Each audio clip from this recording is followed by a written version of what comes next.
Wow. I'm sorry. I'm like That was sick, bro. that. That gave me an erection right now, Yeah. That just made it. See, this is all the introduction to a great guest that we have tonight. My dude. That's man, that's that's warrior quality right there. dude, that is just crazy. Who Okay. put that Hey. together for you? Oh my God. Yep. I'm just blown away. Like, sorry, guys. This is the first time we've ever used that, so you're welcome for our service. Um, Welcome to the Sandman and Pile show. I'm Pile, and upstairs is Sandman. the Sandman. And we have a very, very special guest tonight.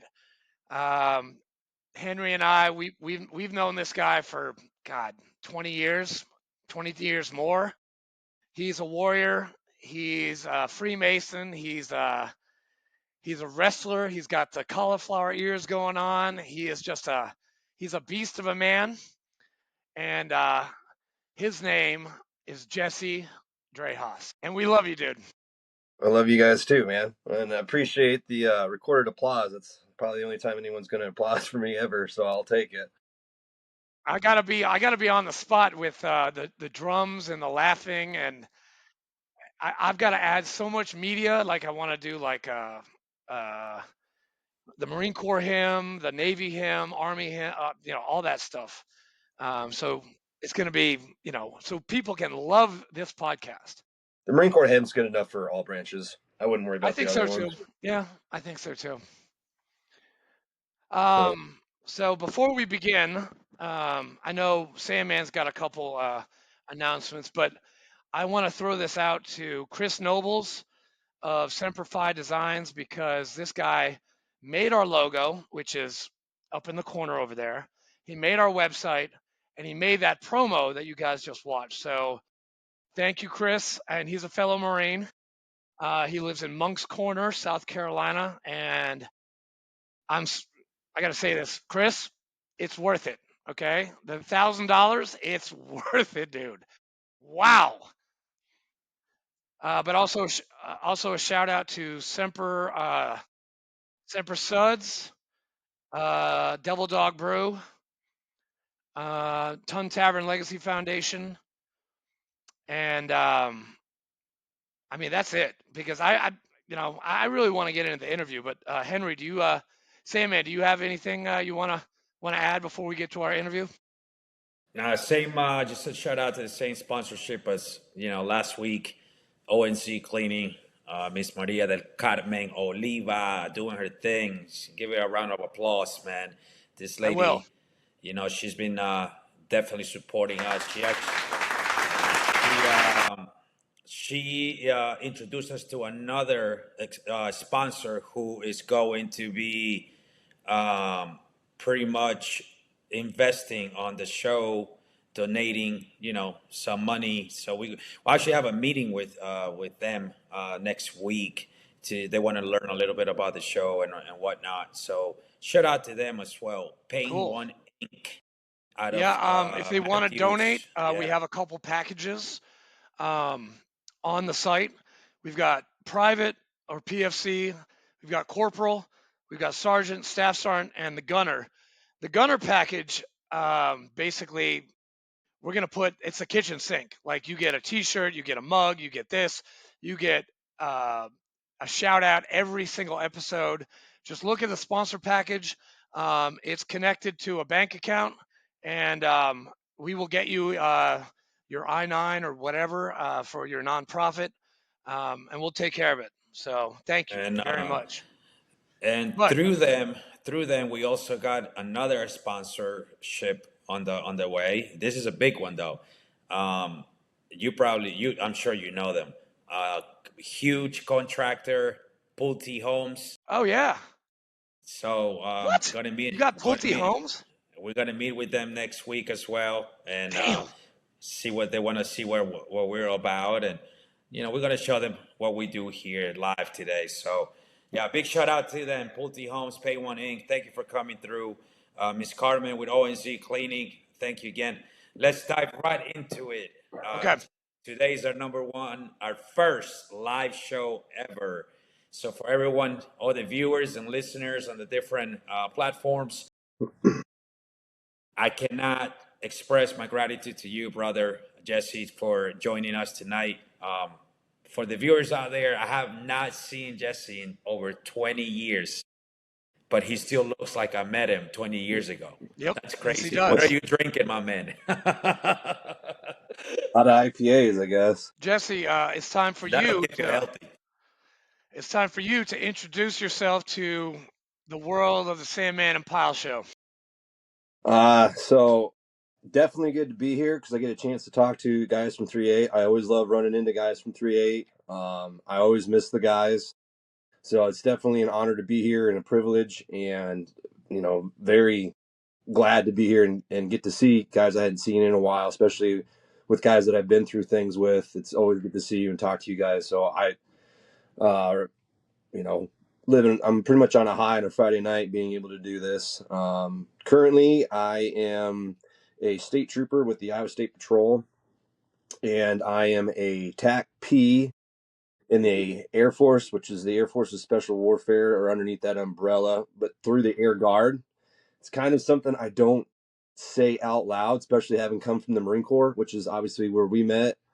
I did 16 years in the Marines, was a E7 gunnery sergeant, and then I transferred over to do this just because I wanted to keep doing like being operational. Um, at first, a buddy of mine who was also in the Marine Corps unit that I was with here in Des Moines, an infantry unit, excuse me, he was looking to go somewhere else too. And we first looked at SF, and they looked at our medical records and said, no, not a shot. And his buddy in the SF was the SF Sergeant Major. And he said, look, if I could do anything, I could do it all over again. And this is me being a Green Beret, been a Green Beret almost my entire Army career. He goes, I would be a TAC P in the Air Force. He goes, I'm telling you, he goes, overlook the Air Force part, like, which is going to be everyone's hard problem to deal with, is overlooking that Air Force part. But he goes, if you do that, he goes, you won't regret it. And it was kind of one of those deals where the grass, it looks greener on the other side. It's going to suck just as much as anything else. You're going to have issues or whatever. And it wasn't. Like, the grass is actually kind of greener on the other side because it's the Air Force. Like, how shitty can it be? And it's not really. But getting there was hard. I was definitely humbled within the first 2 days of trying to go through. You have to do a prep week, which is kind of like their hell week, where they try to weed people out. I didn't make it past day 2.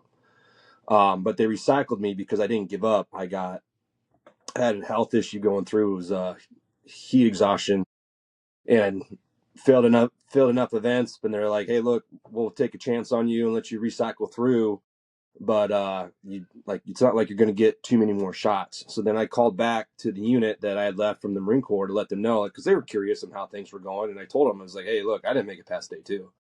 And they're like, "What? Like, you didn't make it past day 2?" And I was like, "No, man, I barely made it through the first day." And he goes, "Well, don't look at coming back. Like, we're not going to hire someone back who failed an Air Force course. You don't have a spot here if you fail." And I was like, "Oh shit." Jesus. So yeah, that second go around is like, I have to pass. So it was by far one of the hardest things I've ever done in my entire life. And I've done quite a few hard things through the Marine Corps.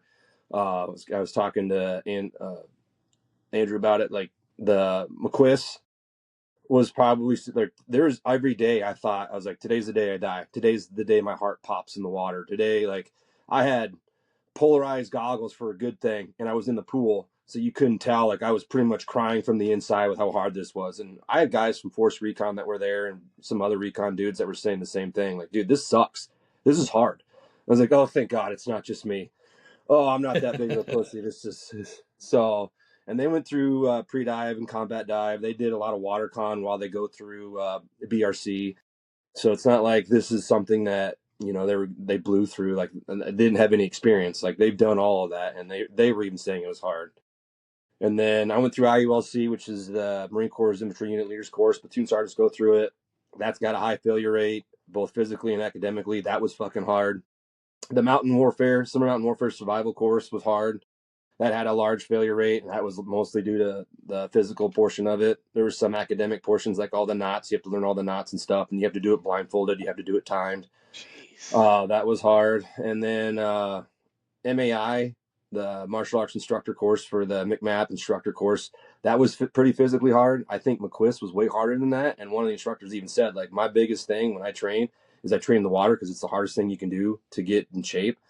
And it's like, yeah, I would agree with you. After going through McQuist, you are right. And he said, he was like, I find guys who are McQuist instructors and have them make workouts for the pool for me to do that because it's a hard thing to do. So having that in my background, I'm like, oh, this will be easy. It's an Air Force course. Like, how hard could it be? And it was like, well, it's Air Force Special Warfare, so it's supposed to be hard, but I never had an idea or a clue until I got there. And yeah, it was the worst thing I have ever done in my entire life. And once you made it through, though, that's all I could think about when I was going through. Is like, I could just make it through this. Like, the rest of my career will not be this shitty. It will be worth it. And then I wasn't wrong. Like, you get treated like a rock star, but you're also expected to perform. So like, there's always this need to be proficient in your job. But if you are proficient and you stay with it, like, you get to do cool trainings. If you can show that you're doing your job and you're good at your job, then they will take you. But if you're not, they're like, no, I'm not going to let you go to the UK and make us look like shit. Well, I'm not going to let you train with the Navy SEALs and you look like a bag of dicks. Like, no. So you get opportunities, but you have to earn them. You still have to earn them, but it's not like being back at the schoolhouse where someone's trying to kill you to make you think that you need to deserve earning. Like, you earn your spot, but you got to continue to perform. But yeah, like, it's definitely a huge change. And then while doing that, I still got to come back and be a dad and a husband, go to work. Every now and then I try and do other things, which I don't know why, but like, I coach high school wrestling and I have a blast doing that. That's by far like one of the best things I've done athletically, is actually just be a coach. And then every now and then when there's an opportunity, I'll meet up with some guys to play rugby. Still, we just had a sevens tournament here in Iowa City. And so, yeah, I do that. Coach wrestling, play rugby, in other organizations. Like, I'm in the Legion, the American Legion. I'm in the VFW. Andrew got me in that. I did. The Marine Corps League, I'm in that. The Masons, I haven't been really active with that, but that's another one. So I do all that on the side, and then, yeah, pretty much I'm 21 going on, or no, 23 years in the military with some broken time.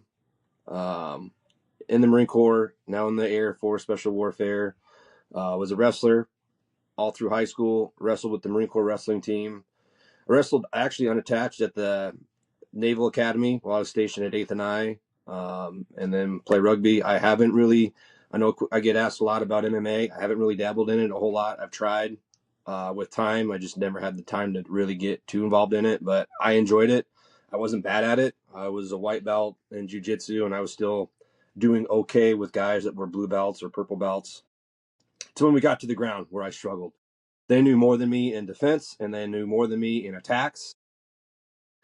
So I did learn a lot in the short amount of time that I was there, and I loved it. I just didn't have time for it between all the other things that I've done. We deployed together back in 2005, and then I didn't go with you guys in Ramadi in 2006. Still bummed about that. When I was going through, my biggest thing was I'm getting out. I look back at the Marine Corps. I had a great time on active duty. I had a great time in the Marine Corps, but I was like any other disgruntled Marine. Once they get close to their time, they're like, fuck this place. I'm never doing this again. I'm fuck being treated like a child. Yep. They expect us to lead, 18, 19, 20-year-olds to their deaths. They make us responsible for hundreds of thousands of, not millions of dollars worth of equipment, but yet I'm still treated like a child when we get back.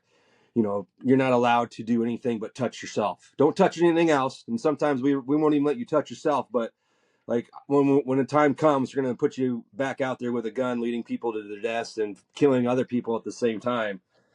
And it kind of got old. But then it didn't take long before I missed it. And so I went to the reserves and did the reserves from 2007 all the way until I finally transferred over to this in 2019. So I definitely took advantages while I could. I graduated from Kirkwood Community College. I did actually graduate at community college, which is harder to do than going to an Ivy League, apparently.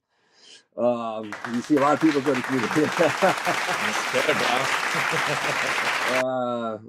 I was actually 2010's outstanding graduate, if you can believe that. Wow. But it wasn't for anything exceptionally hard. It did take some work, and I'll definitely take it. I did put in a lot of work to make sure I passed, but and then I went to the University of Iowa and graduated there with a history degree. Yeah, I've been to the Iowa Law Enforcement Academy, and then I had to go through the Iowa State Patrol Academy. So I've been through 2 academies, and yeah. Other than that, I'm busy. I really am busy, and then when I'm at home, though, I'm at home, and yeah, I have 4 girls, 8, 7, 2, and about to be 1. Damn. I'm obviously married for multiple times. How many? 3. Holy shit. So when we were in Iraq, that's when the first one ended. While we were in Iraq, and then the second one obviously was pretty much ended in the same manner. Just the military got in the way. Being the first one, we still talk. It's not that bad. Like, we kind of just came to the understanding, like, we were 20 years old and it left for a deployment. Like, yeah, obviously at the time, absolutely furious and almost vengeful in the way that I felt about the whole situation. But now that, I'm 40, it's like, that was meant to fail. The only thing would have been worse if she would have been a stripper and I just met her that night. Like, so it wasn't that bad. But yeah, that's Sorry. one of those deals. That shit was funny, man. That's So no. let's talk a little bit about your high school days. What made you think about joining the Marine Corps infantry? I had always wanted to join the military. That was one thing that had always, like, everyone's like, what do you want to be when you grow up? And everyone's like, well, I want to be a cop or a firefighter or a doctor. It was like, shit, I want to kill people and not go to jail. Like, and I wasn't the biggest kid, so I kind of felt like if I went to the military, like, I'd be a man and people wouldn't, because I mean, I was small, I was tiny, definitely got picked on quite a bit. Obviously, as I got older, especially when I got into high school, that stopped. But I still was tiny. I was still small. I was very unathletic. Like, I was never going to go anywhere on a scholarship. I was never going to go and do anything. But I was definitely heavily interested for as long as, even my grandparents remember at the age of 5, like, I'd go out and play guns, play Army. And so I initially was signed up to go to the Army because I wanted to be an Army Ranger. Those dudes are badass. And then I ran into a Marine Corps recruiter, and those fork-tongued devils fucking got me. My initial recruiter he got me to sign, and I had to get my parents to sign because I was only 17 and I was only a junior. Like, it was at the end of my junior year of 17, I could do the 1-year Poolee program. So in May of 2001, like, my mom was, talking to the recruiter about it, and she's like, I still don't know. And I was like, Mom, what's the worst that could happen? There's nothing going, like, look around the world. There ain't shit going on. Like, there is nothing that you need to be worried about. Well, this is May of 2001. Well, then September 11th happened, and I was like, oh shit. And I had signed infantry right off the bat. And I remember coming home from school, and she's like in tears because she knows, like, all right, next year after I graduate, I'm probably looking at going to war. And she goes, you're getting out. Like, you're not doing this. I was like, what? I'm not going to leave just because there's a possibility I might go to war. Like, that, if anything, I'm going to go. Especially, it's like, you don't leave when you're needed the most. That's when you're expected to step up. And she goes, well, you're not going to go infantry. I was like, I'm even going to go infantry even more. I'm going to go infantry even harder. But no, like, I remember having that, like, we had that talk. I was like, no, I'm not changing shit. So what? It sucks. I didn't talk you into this knowing this is, like, how am I at 17 going to predict 2 planes going in Twin Towers? Like, I couldn't predict this. I'm sorry. But she got her wish. I went to 8th and I my first year and a half. But yeah, from Lucky. that was a fucking nightmare. But Really? That's like every boot's wet dream to go to It eighth and was nine. mine, definitely. Well, It's crazy because when you guys come to the line platoons and we hear, where's he coming from? Oh, eighth and nine. Ah, he's a fucking po. He hasn't done shit. He's a yeah, fucking boot. And it's we're good. crazy. Yeah, that's what I was gonna say. When you mentioned earlier that that was one of the reasons why you chose to just say, fuck this shit after 4 years. I'm so sick of it. It's exactly what we've discussed in prior podcasts with Richard here. A year and a half of service. Most of you guys do 2 years by the time you get to the line platoon, right? And so most eighth and nine for the viewers and listeners, this is kind of like a separate department from the Marine Corps. These guys do like special ops stuff. They do like Mhm. what they call that, the silent Silent drill team. silent drill team. Yeah. But So what people don't realize about that is that you have to have certain qualifications to even qualify to go there. I You know. didn't I didn't even do that. So I got sent there by mistake. They sent an extra body, which was me, and they didn't know where to put me. So they put me with the president's own band. So it was way worse than that, than being a Oh poe. God, oh Oh, that's damn, horrible. that's So they're like, horrible. yeah, you're gonna do security and maintenance for the president's own Marine Corps band. I was like, oh, cool, security for the president's own band. Like, I'm gonna do some pretty cool shit at security because it has something to do with the president. And the guy that was assigning me this, the admin dude, was like, who's obviously from there at Eighth and I. He's just kind of looking at me like, yeah, you're gonna find out real quick how stupid this is, especially if you're an infantry guy. Because Yeah, I wanted to go reconnaissance. I was like, the whole point of going in the Marine Corps is do Marine Corps infantry, go recon. right, And I was running 300 PFTs. I had a first class swim. I was like one of 3 people out of their entire boot camp that got swim qual 1 in boot camp. Jesus. It wow. actually earned me my phone call to call my parents because Oh, I had lucky. done that. Again, that's, hey, What battalion did you do in boot camp? 1099 Alpaco. So first battalion. I didn't tip of know the you guys did spear. that. I thought that was a third battalion thing because that happened to me too. I was the only one in the entire platoon who qualified, for stream call 1, Yeah, and they gave me a phone call home, and I didn't. You know what's crazy though? This is back in 2002, yeah, so I had nobody to call. Like my mom didn't have a cell phone. We didn't have a landline. So yeah. when they offered me that, I was like, well, I don't have anybody to call. He said, I don't give a fuck. Call your fucking recruiter, but you gotta make a phone call. So You guys are both swim qual 1? yeah, when Oh, I got fuck. out of boot camp, the only thing, honestly, I'm a the only 2. thing in boot, you're a I got two. out as a Yeah. 2. Well, when you do one, you feel special because you don't know. I didn't know what the fuck was going on. So all of a sudden, they put us on the side of the pool, and then they're like, "All right, you three, I'm gonna have to come back later." So it was like three of us from the different companies on their Yeah. battalion, right? So I'm like, "What's going on?" They're like, "Oh, you guys got to go swim call 1," and I'm like, "Oh, nice. What does that mean?" It's like that means Yeah. you're bad on the water. I was like, "All right, cool, man." He's our senior drill instructor. When my mom was on the phone, she's like, "What? What does that mean?" And he heard her through the phone. He goes, "That means he's a fucking fish." And Yeah. she goes, "What?" Yeah. I go, "Nothing, ma'am." It, it And wasn't it wasn't really that bad. See, I was a swimmer in high school, so to me, honestly, it was just maybe it was more of the utilities and the gear and all that shit just being yeah, a weight on, but it wasn't really. Nothing. It's nothing even close to what you will do in recon, what you will do in all mm, these. It's yeah, trust me, it's just it's you kind of um, excelling next to the other recruits that were going through boot camp. That's pretty much it. But it's nothing close to what you will do on a recon course or yeah. anything like that. Yeah. So But that's just how things like. That's where I was at out of boot camp and out of infantry school. And yeah, I ended up going to Eighth and I to be in the President's Own Band to move their equipment around, set it up. And when I was going through, I'm in my service alphas. They're walking me around and they're telling me like, "Hey, all right, Devil, what's going to happen is these guys are going to play here at 9 o'clock in the morning. At some point, they're going to change the stage. You're going to grab this chair and take it off. You're going to grab this instrument and put it on.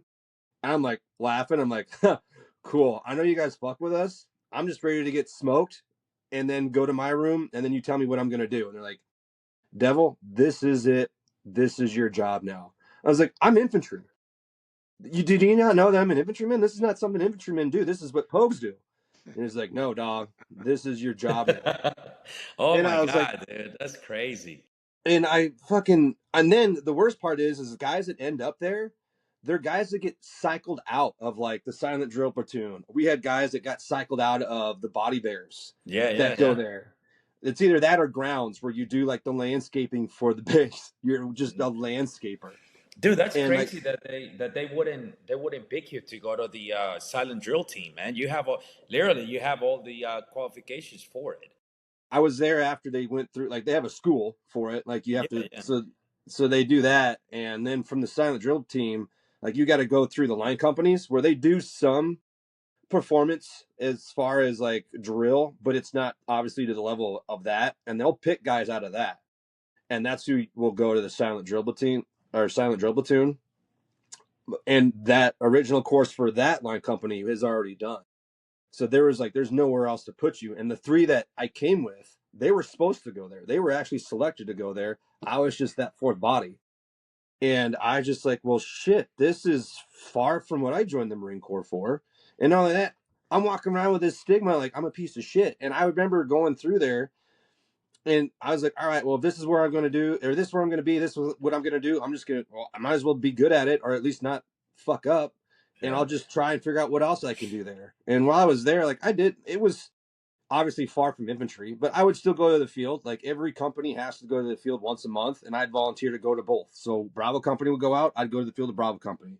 A couple weeks later, Alpha Company would go out, I'd volunteer to go with Alpha Company. Like I try and at least do that, and then I look for things outside. Like that's how I got to wrestle on the Naval Academy. I drove up to Annapolis and asked, like, "Hey, I would like to join the Marine Corps wrestling team, but I'm not very good at freestyle Greco, and I need some work, and I need to get back in shape. Is it okay if I go up there?" And I was talking to the assistant coach, and he looked at me. He goes, "You know what? Yeah, I don't see what it'll hurt. Like obviously, we can't put any attention into you because we're here for the Naval Academy, the actual students who are actually collegiate athletes." Plebes, yeah. So, but they're like, yeah, if you want to come in and wrestle, and the assistant coach actually would take time to wrestle with me and train with me, like before practice, and I'd stick around during practice. And I didn't know at the time, which I should have, because, and this makes me feel even stupider. So the guy's name was Coach Sherritt, and I didn't think anything of it. And this guy was the one I talked to, was super nice, allowed it to happen. I think he okayed it with the coach, who was actually the head coach for them at the time, was an Olympic head coach. And then he got the job as the head coach for the Naval Academy, and then Sherritt was the assistant. So Sherritt would warm up with me, run me through drills. I'd grapple with him, and then I remember, and then I'd stay after practice and wrestle, and I'd wrestle the other athletes, the college athletes, and I wrestle with them. And I remember changing after practice the one time, and they were talking about the assistant coach and how much of a badass he is. And it was like, yeah, Joel's super cool. He's a great athlete. He was a national champion. I was like, the assistant coach? And they're like, yeah, Joel. And then it just fucking clicked. I was like, Joel Sherritt. I go, oh shit, I've been wrestling with the sheriff. So he was from University of Wow. Iowa when I was growing up in the early to mid 90s. He was known as Joel the Sheriff Sherritt, but they would just know him as the sheriff. And so it didn't click at the time. And then the next day when I went to go grapple with him, I go, you're Joel Sherritt. You're Joel the Sheriff Sherritt. And he goes, that's a name I haven't heard in a long time. I go, I remember going to watch you at the University of Iowa wrestle. I remember going to the duels when you were there. I was like, I've been wrestling with you the whole time and I didn't fucking know it. And Oh man. he goes, that's crazy that, he goes, what a small world. And he wanted me to come up there and wrestle. And they were trying to get me a position up there, but, and then they wanted me to actually apply and go to the Naval Academy for wrestling. And that just didn't work out. I remember I was pretty much by my supervisor then at the time at 8th and I told me, like, you're not doing this anymore. Like, we're not going to allow, because I got to wrestle at a tournament and I wrestled unattached because obviously I'm not a student, but I was still part of the team. So I wrestled unattached at the Penn State Open. And like, Nice. I was supposed to work that weekend, but I had someone work for me. And the supervisor's like, where's Drahos at? And he goes, well, he's at a tournament. He's like, what? Tournament where? And for what? He goes, he's at a wrestling tournament. He's wrestling at the Penn State Open in Pennsylvania. And he's like, what? And so he freaked, and they're like, why? What's it matter? Like, he's well, I don't think I was within bounds. I think at that point I was far outside of bounds for the area. But when I got back, they're like, you're not doing that anymore. We're done here. Like, you need to, like, this is not something you can continue to do. So I was pretty upset. That kind of ended my attempts to join the Marine Corps wrestling team. And I had another opportunity to be a body bear because one of the commanding officer there for that platoon was like, hey, we'd like you to apply. And I was like, I'd rather wrestle. And that's going to require me to cut weight. I'm never going to stay at 200 pounds. I'm definitely going to be well below that. So I turned that down to wrestle. And then I got turned down at wrestling. And so I lost 2 opportunities there. But that was not my first option. But I did make the best of it. Like I said, I got to wrestle. I also saw the commandant quite a bit. I actually saw the commandant in his underwear. Which one? Which one? Burger? Jones. Oh yeah. Oh, Jones. So he was, I think it was him. Pretty sure it was. Yeah. It's him. He was the commandant before Burger took over. Hagee. Oh Yeah. yeah. Yeah. And I remember, so they have the sunset parades at 8th and I, which it's pretty cool. I hated it because I had to work it, and I just hated 8th and I. So don't ask me about going. I'll never go because fuck that place. But if you've never been there, it's actually a great thing to watch. They do a really good job. But that's Friday night. It's every Friday night, sunset parade. And they have a cocktail hour at the commandant's house. And there was equipment there that needed to get picked up. Well, they weren't going to get picked up that night. They're just going to get it that Saturday morning. Well, we showed up that Saturday morning, and there's the commandant in his underwear looking for a coffee cup. And we go through the side door in the back where it reaches in the kitchen. And as soon as I walk in, I see it. I'm like, turn around, and I hear him yelling for, like, he looks away and he's yelling for his wife. And I start pushing people, get out, get the fuck out, get out. And they're like, what? It's like, commandant's in his underwear. I was like, well, just come back later. So that was kind of cool. I went to the Pentagon quite a bit because our public affairs office for the president's own band is up in the Pentagon. So that was kind of cool. Went to the White House quite a bit. I got to eat in the White House kitchen. I hung out in the Secret Service Lounge. Met the commanding general of the Turkish army. I'm trying to think of what else. So how long did you do that for? I did that for about 18 months. So this is the first 18 months of your Marine Corps career. Yeah. What did you had any opportunities on picking up Lance Corporal during that time? Yeah, so I got meritoriously promoted PFC in boot camp, and then I got meritoriously promoted Lance Corporal at 8th and I through a Lance Corporal board, and then I got meritoriously promoted to Corporal. Jesus, are you kidding me? I was an E4 Corporal before I hit my 2-year mark in the Marine Corps. Okay, so this all happened in 8th and 9th, right? Yeah.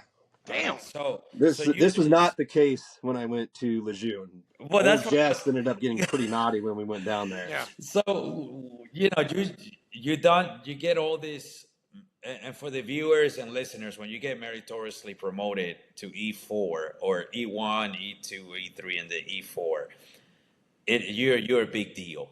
That doesn't happen just because you're kissing ass or you have to do your work and put in the hours, either academically and physically, to make sure that happens. So let's get into that, Jesse. When you leave 8th and I, you get orders to go to Camp Lejeune, you get orders to join 3A, and then finally you get your wish, which is be part of a line infantry platoon.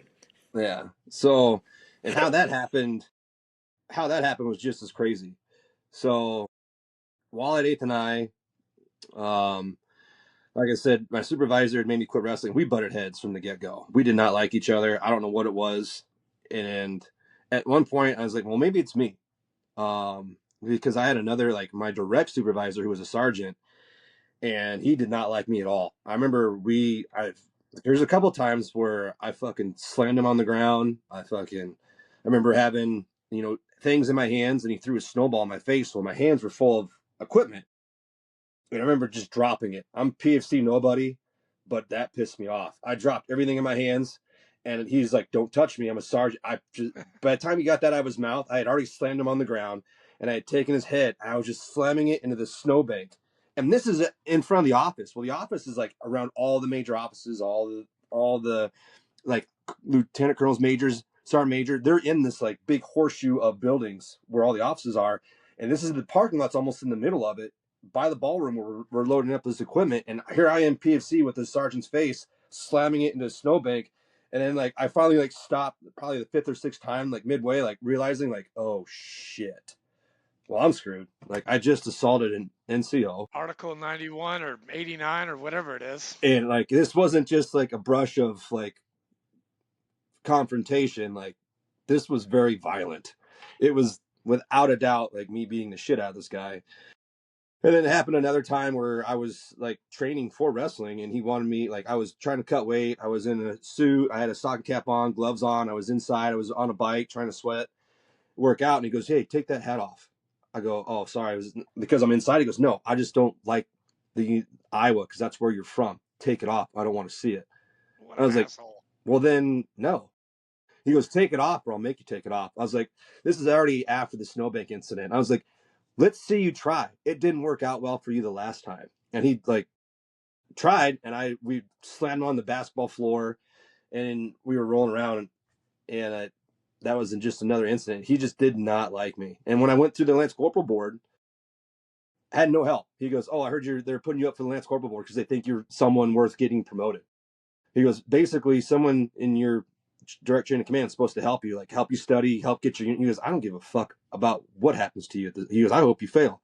Wow. So I had to do all of it by myself. I was like studying as much as I possibly could. I was trying to get my uniform ready. Like this guy did not like me, and didn't matter. He's a piece of shit anyways. So I had that issue with my direct supervisor, and then with the actual supervisor out of all of us, we just didn't get along as well. So I was like, maybe it's me. Maybe I'm doing something wrong. Maybe it's a Jesse problem. And I remember after we had that issue with me no longer wrestling, and then just I was in charge. So anytime, like in the Marine Corps, anytime someone does something wrong, like you're responsible, you're the leader, you're supposed to make sure they're within standards. And I remember this one kid came down, didn't have a haircut, didn't have a shave, was late, and that supervisor made fun, like, "Hey man, look a little scruffy today. You might want to take care of that. What has it been 3 days?"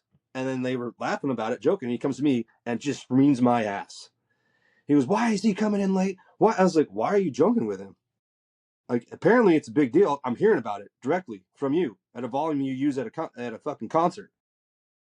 And he did it again. And I remember I had showed up late because I got locked out of my room because we had a fire alarm go off. So everyone has to evacuate. We all evacuated. And then I told someone that was getting ready, I was like, "Hey, I have to go. I have to get my key for my room. I got locked out during the evacuation. Can you let him know? Give him a heads up. I'm going to be late until I can get this." Well, we both show up late, and he is reaming my ass. Doesn't even mention like this. He's like, "Why are you fucking late?" I was like, "I told so and so to let you know that I was going to be late." He goes, "He did. That's no." I was like, "All right, you're granted. It's no excuse if that's the case, but is it really that big a deal when more than one person's late? Obviously for the same thing. Obviously it's just one of those times where it's not that big of a deal."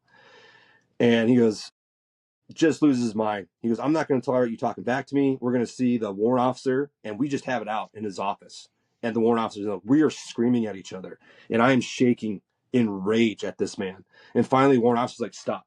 I just can't have you talk like that anymore to an E6. You're an E4. Like, we're done here." He had threatened. He goes, "Well, if that's the E6," my supervisor goes, "Well, if this is how you really feel, I'll send you to the line companies. I'll send you out to the fleet," which they used as a threat at 8th and I, because they know that guys from 8th and I, when they go to the fleet, they just get their asses handed to them. Like they know who these guys are, and they're like, I was like, "Do it. That's not a threat to me. If anything, that'd be the one thing you finally did for me as an actual gift, as an actual privilege, as something as a benefit to me. That would be the one thing that you have ever done for me."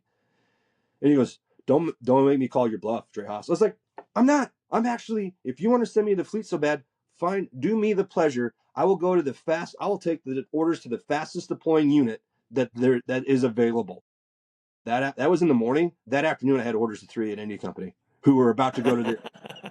Well, I was like, well, I'll be damned. You got your wish. Yeah, that was And yeah. so That's that's how I crazy. ended up there. I gotta tell you, man. It's funny how you say it because I didn't know the backstory, but when I saw him, we obviously all I was at that point I was a E3. It was a lance corporal still, and I was just about to get promoted to corporal before we deployed. And I remember Gunny Ball, First Sergeant Guzman, and what was the captain, our platoon, Captain Arthon? Captain Oh, Arthur. Arthon. yeah, Arthon, yeah. Yeah, they call all the NCOs and they call us to the office and they say, well, we're about to deploy and we're getting another boot drop. And we're looking at this list of boots, right? Ps, privates. And then all of a sudden I see this name and I'm like, wait a minute, there's a corporal here, man. And everybody, it was like the NFL draft. Yeah. Like me, Staff Sergeant Gans, Lieutenant Vorgan. What was the lieutenant from First Platoon's name? I forgot his name, man. Travis Byer? Was that No, right? for first platoon, Yeah. Lieutenant Byer? Thornton. Oh, Thor. that's Yeah, Captain yes. America. That's Yeah. I right. got another story for you on that too Oh when my we get a God. chance. I Lieutenant love that Thornton. guy. There was Chris was involved on that, Corporal Chris. Corporal Chris. Yeah, it was like, so they all were talking, right? So they're like, where you guys staying? I said, well, I don't want any boots. I want this guy. I was like, he's an E4 and he's coming. Yeah, but he's 8th and I. And right off the bat, their platoon was like, all right, we're out. Just send us fucking boots. We don't want nobody for 8th and I. and then we get the boot drop, and obviously we see we see this other cat, and then I see Jesse, and I'm like, is that the E4? He's like, yeah, that's the 8th and I guy. I was like, dude, that dude looks like fucking Terminator. Ain't no fucking 8th and I guy. You were very scary looking, Jesse. Yeah, I You was really like, were. dude, I was so glad when we didn't choose you to come to our platoon because there was no way I could have treated you like a boo. It was just no fucking way. Like I told Star Sign Gans at that point, I said, so you know what? I'm actually glad he didn't come here because there's no room for him here. We didn't. You think he's gonna be a fucking uh, soul gunner on a fucking Yeah. squad? I was like, that. I mean, what are you gonna do? You have Corporal Grady, you have me, you have Phoebus, you have Shoger, you Yeah. have more. Dude, that platoon was like stacked Yeah, with Yeah. fucking, you guys have you some know. good people. And I was like, you know what? I'm actually glad because most likely you motherfuckers would have put it under me, and I was first squad, and there's no way that this corporal, fucking 7 feet tall, is gonna listen to a fucking 5'6" fucking E4 just like him, and I sure as fuck ain't gonna tell him to fucking stay on parade race and say I corporal. So Jesse, So you were with third platoon or what platoon were you assigned to? I went to first. he went You to did. first. You Okay, don't that's what I remember? thought. Yeah, he went to first. That's why I was telling Richard before you joined.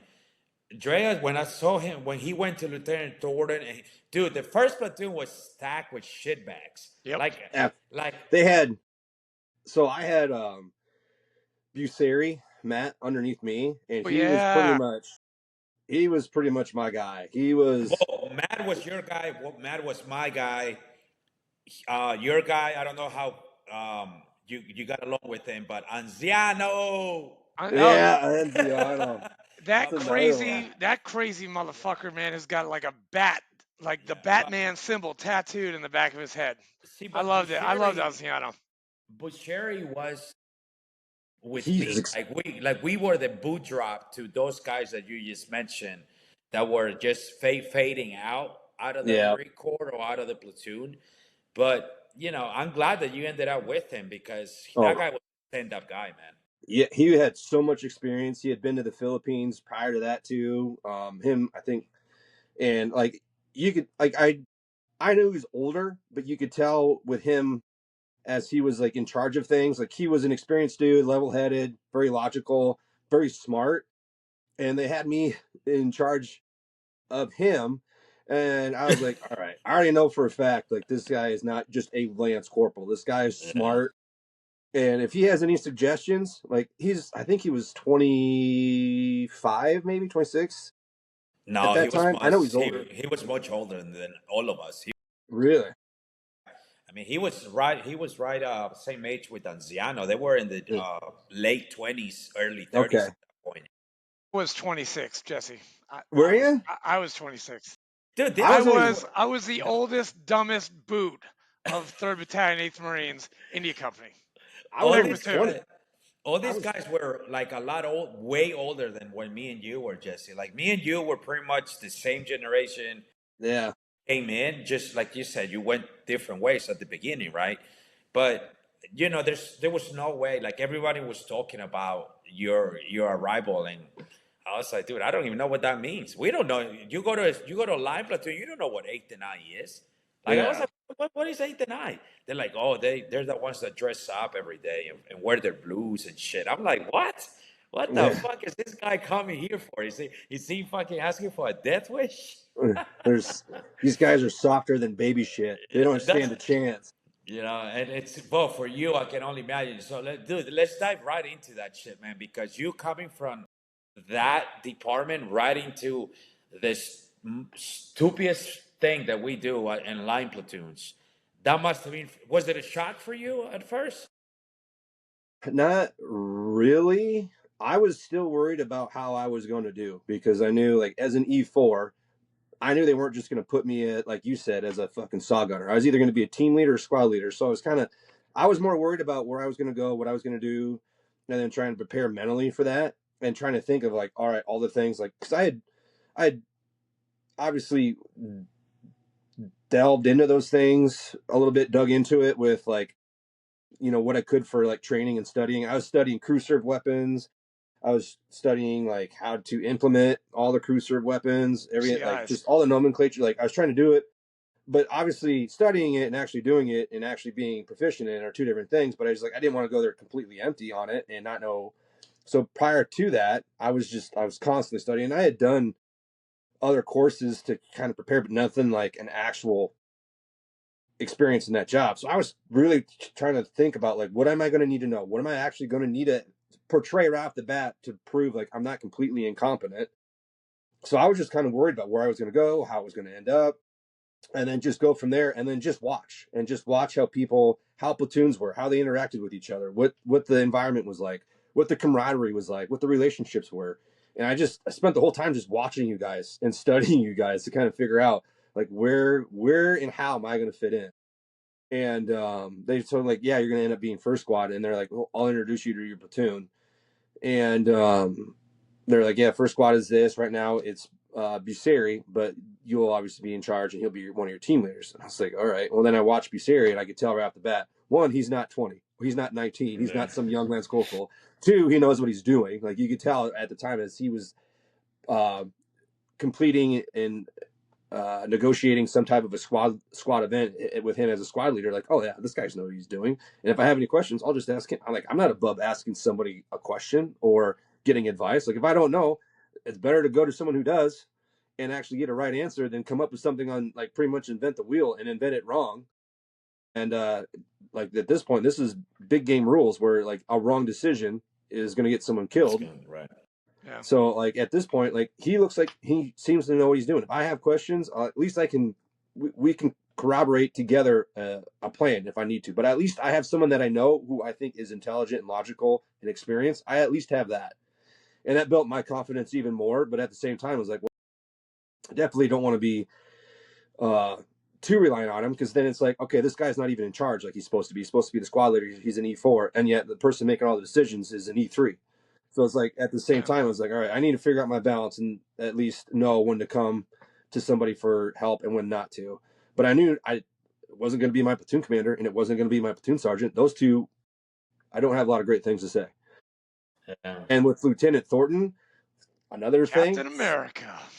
small world. So when I get out of the Marine Corps on active duty and I go to the reserves and I go to an infantry reserve unit here in Des Moines, Iowa, So you have I inspector instructor staff that are full time. They run the show while you're gone, and they make sure everything's set up for when you come to drill. And then they kind of shadow the commander and the first sergeant, make sure they're doing their job right. They have training NCOs that make sure that you're meeting the standard and you're doing it by the way it's supposed to. Well, the I commander was a major who was in reconnaissance. He was a recon commander, and they sent him to be our I commander. And he's like, he's like, all right, I see that you were in active duty. Where'd you go? Where'd you come from? What'd you do? And I told him. And he goes, he kind of knew like 3/8, like, who was your platoon commander? I go, Lieutenant Thornton. And he goes, Lieutenant Thornton, like from Texas, Lieutenant Thornton? I go, yeah. And he goes, oh dear Lord, how did you survive? And I was like, I tell you what, we're definitely relying on each other. And then our platoon sergeant, Rosales, like, that name I will drop is a huge piece of shit. And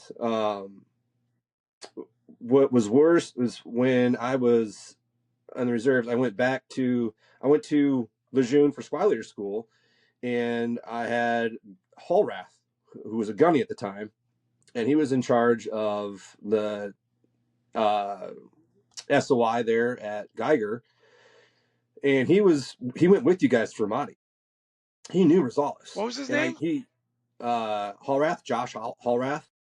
Hallrath? Yeah. Oh, yeah, I remember him. Yeah. Yeah, he taught us low angle machine gunnery at CAX the second Yeah. time. Yeah, that's the same. I I actually saw him. when I yeah saw Hallrath like 6 years ago, and he didn't even recognize me. I'm like, I "Hey, didn't what's up, know. Sergeant Hallrath? How you doing?" He's like, "Who the fuck are you?" I'm like, "Uh, I was one of your machine gunners." He's he like, was "No," the and it's like complete blank on his face. I was like, "Corporal he was Farr, the you he remember was me, the right?" he was the head of the well, he was in charge of us, but when I was an instructor at Lejeune for Buds, he was the head of all of us, Yeah. and because he had the background, the close quarter combat, whatever, Yeah. trainee or whatever they call that. So he was when that became a thing for all the non-infantry MOS jobs. All those guys have to come through a week's worth of training in Lejeune to where we teach them how to clear rooms and all that close quarter combats. So we became buds. They called it buds instructors, and he was the head of the department at that time. I remember Shogun went there too with you. But I was with Sugar, yeah. Me, Sugar, Yeah. and Phoebus were doing that, yeah, Yeah. yeah, yeah. And Who were Yeah. your Jesse? Who were your corpsmen in first? I forget. Oh, I can't remember their names.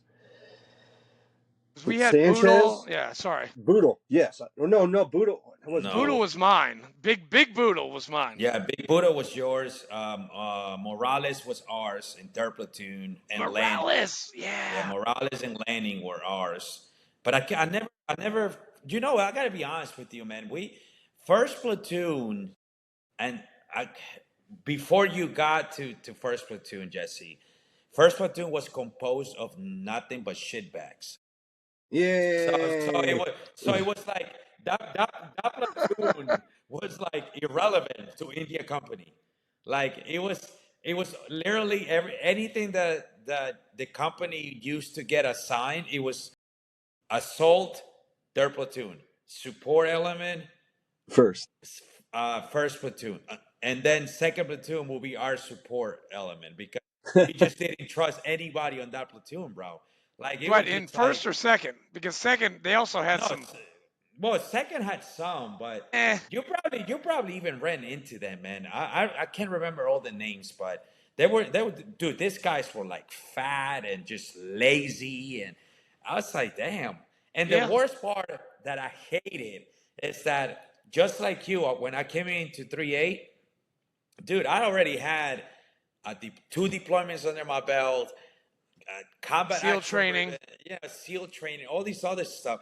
And they wanted me to be there and stand up parade race and I lance corporal. I was like, nah, dude, that ain't happening. It'll be a cold day in hell when I did that, and I used to get in trouble so much for that, man. But I think you didn't have to experience that, and because like you said, Sherry was with you. You came in as an E4, so it would have been stupid for anyone to even attempt to do something like that. And unfortunately, even I don't know how it is now. I mean, you can tell us a little bit more of how the Marine Corps has changed from when we were together to now. But we hear so many stories, like that was one of the reasons I got out. I was like, Yeah. like I was like, why do we keep deploying? Why do we keep deploying? I just want to do what other people have done. I want to go on a mule. I want to go to Australia. I want to go to, Hawaii. I want to go Bye. to, Best Yeah. all place to these go. other places, man. And did at that in that particular time frame, we didn't have the luxury. It was just you stayed in. It was Iraq, Afghanistan. Go to 29 Palms, do your workup, come back home for 2 weeks, and then right back to Iraq. Yeah. And I hated that. I remember when we did our brief in Fallujah, the whole battalion, and dude, it was like one of those things to where all of us were so excited to go back home, and we're like, yeah, hell yeah, man, we made it. We're back in the rear now. We officially had hand over the AOs to 2-2. And because I was 2-2, so I remember the battalion, the platoon sergeant, Fox Company was my company, and they relieved us from Camp Delta. Yeah. So all the guys that showed up at Camp Delta were literally the guys that I literally was with 2-2 before I joined 3-8. No So shit. yeah, so this platoon sergeant was like, dude, why don't you stay? I can make that happen. You're gonna come back in 6 months anyways to relieve me. And I'm like, no, I'm not, man. I'm like, you crazy? I'm like, there'll be somebody else. I was like, there's no way I'm doing that. So I'm like, okay. So he's like, all right, you'll see. The next day, we go to this. Remember, I'm sure you were there when we went to the to see Colonel Neary and do the God. brief, dude. Jesse, That was Jesse, to easy. me, that day was literally the worst day ever. I literally wanted to pick up my shit and go fucking join 2-2 because from just being so happy, you finally get. We were there for like 7 days before we even went home, remember? So we were Yeah. able to use the internet. We were able to shower every day. Hotel We were able California, to, baby. you know. Yeah. And then this guy just takes all of that away by being the dumbest person that he was by saying, hey, gents, don't even get too excited because we're going to Ramadi right after this. Who does That's that shit? that's exactly what he would Like, say that all the time. Hey, I'm gents. like, Hey, yeah. gents. I'm like, I'm sitting there like on the front row looking at this idiot. And we haven't even left Iraq. And he's already telling me that in 6 months we're going to go to Ramadi. Like, who does that? Five and a And I'm like, half. It was five and a yeah. half. I'm like, dude, dude, the whole way, the whole excitement about coming home, getting off the bus, getting off the airplane, he took all that shit away from the battalion, man. When we got back, it was like, whatever, man. I already know I'm going back to Iraq, so all I want to do is just dump my shit in the room and go and leave and fucking come back and do this CAX fucking workup and Yeah. just get ready for Ramadi, man. AP Hill, Fort Pickett. Yeah, we Yeah, did it all, yeah, man. He That was was fucking terrible.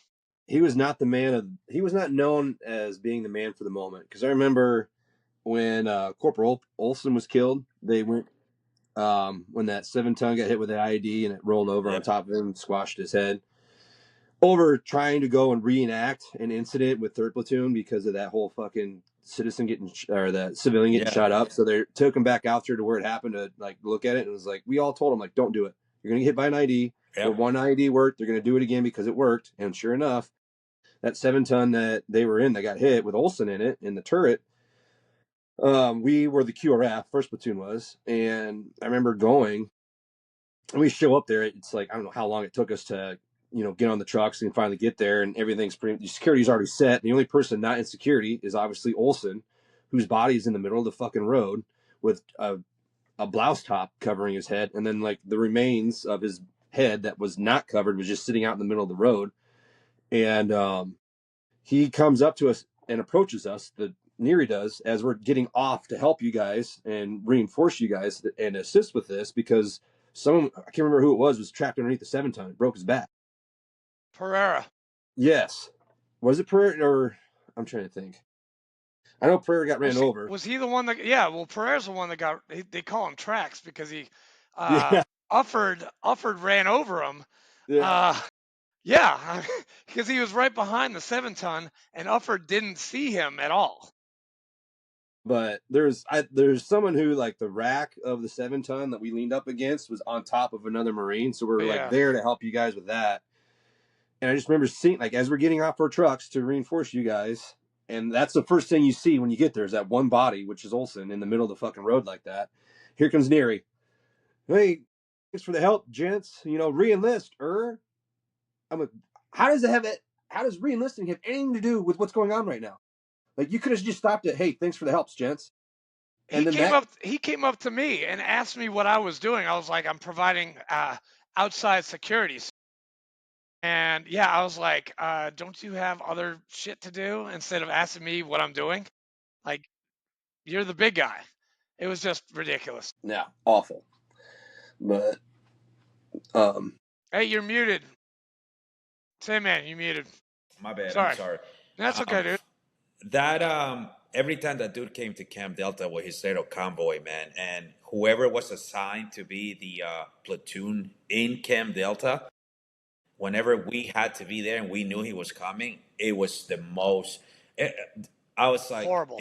Star Sign Gans will be like, "Dozer, guess what you get to do?" I'm like, "What?" It's like, "Big Daddy's coming." I'm like, Big "Oh Daddy. shit, man, dude."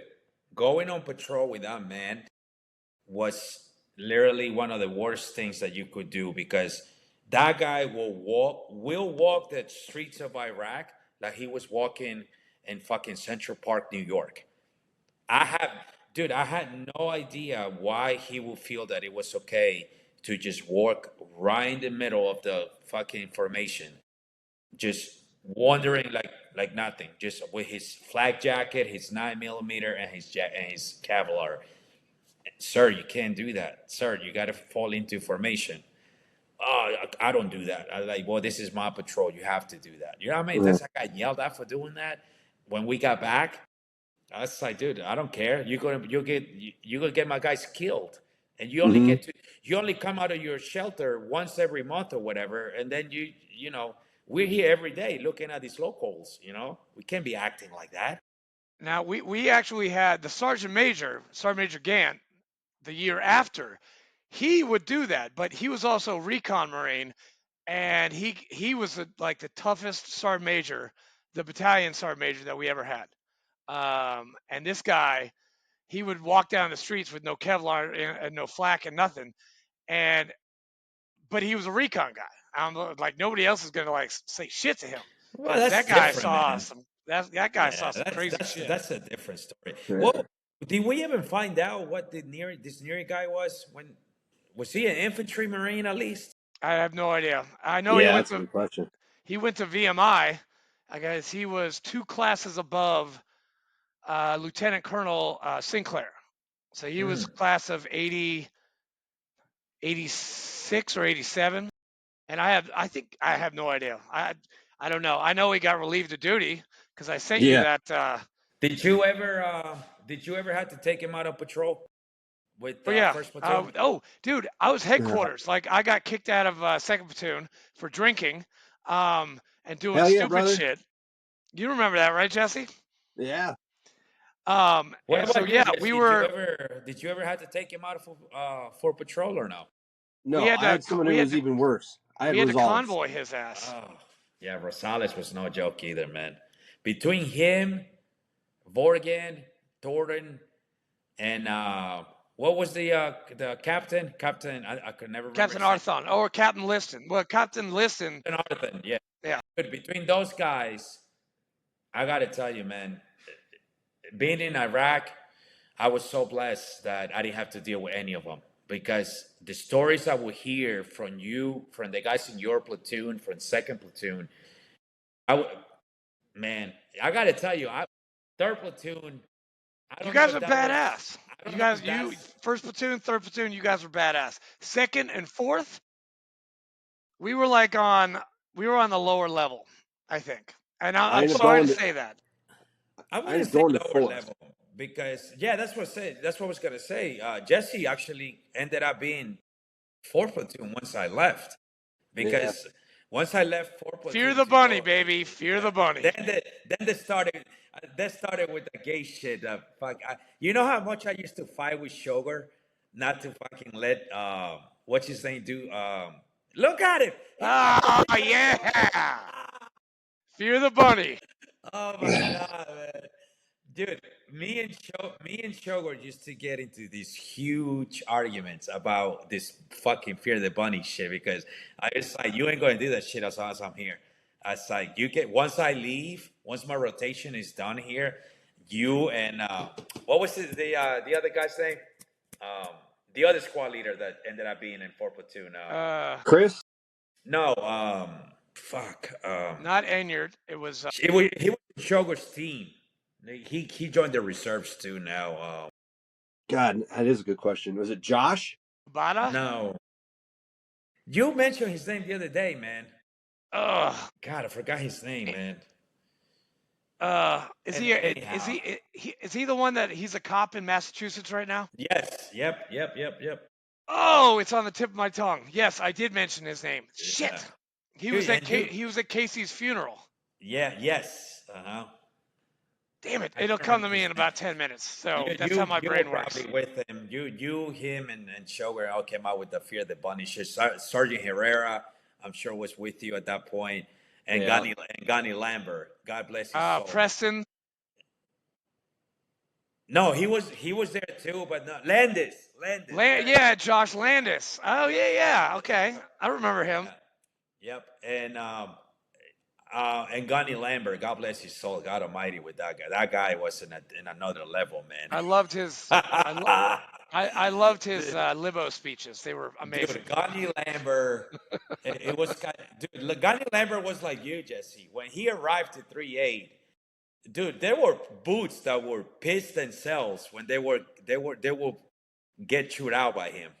Oh Like, yeah, he was a scary man. He was oh very my scary. god! Like, I got a I got a great Gunny Lambert story. Please, please tell Actually, it, man. I got two.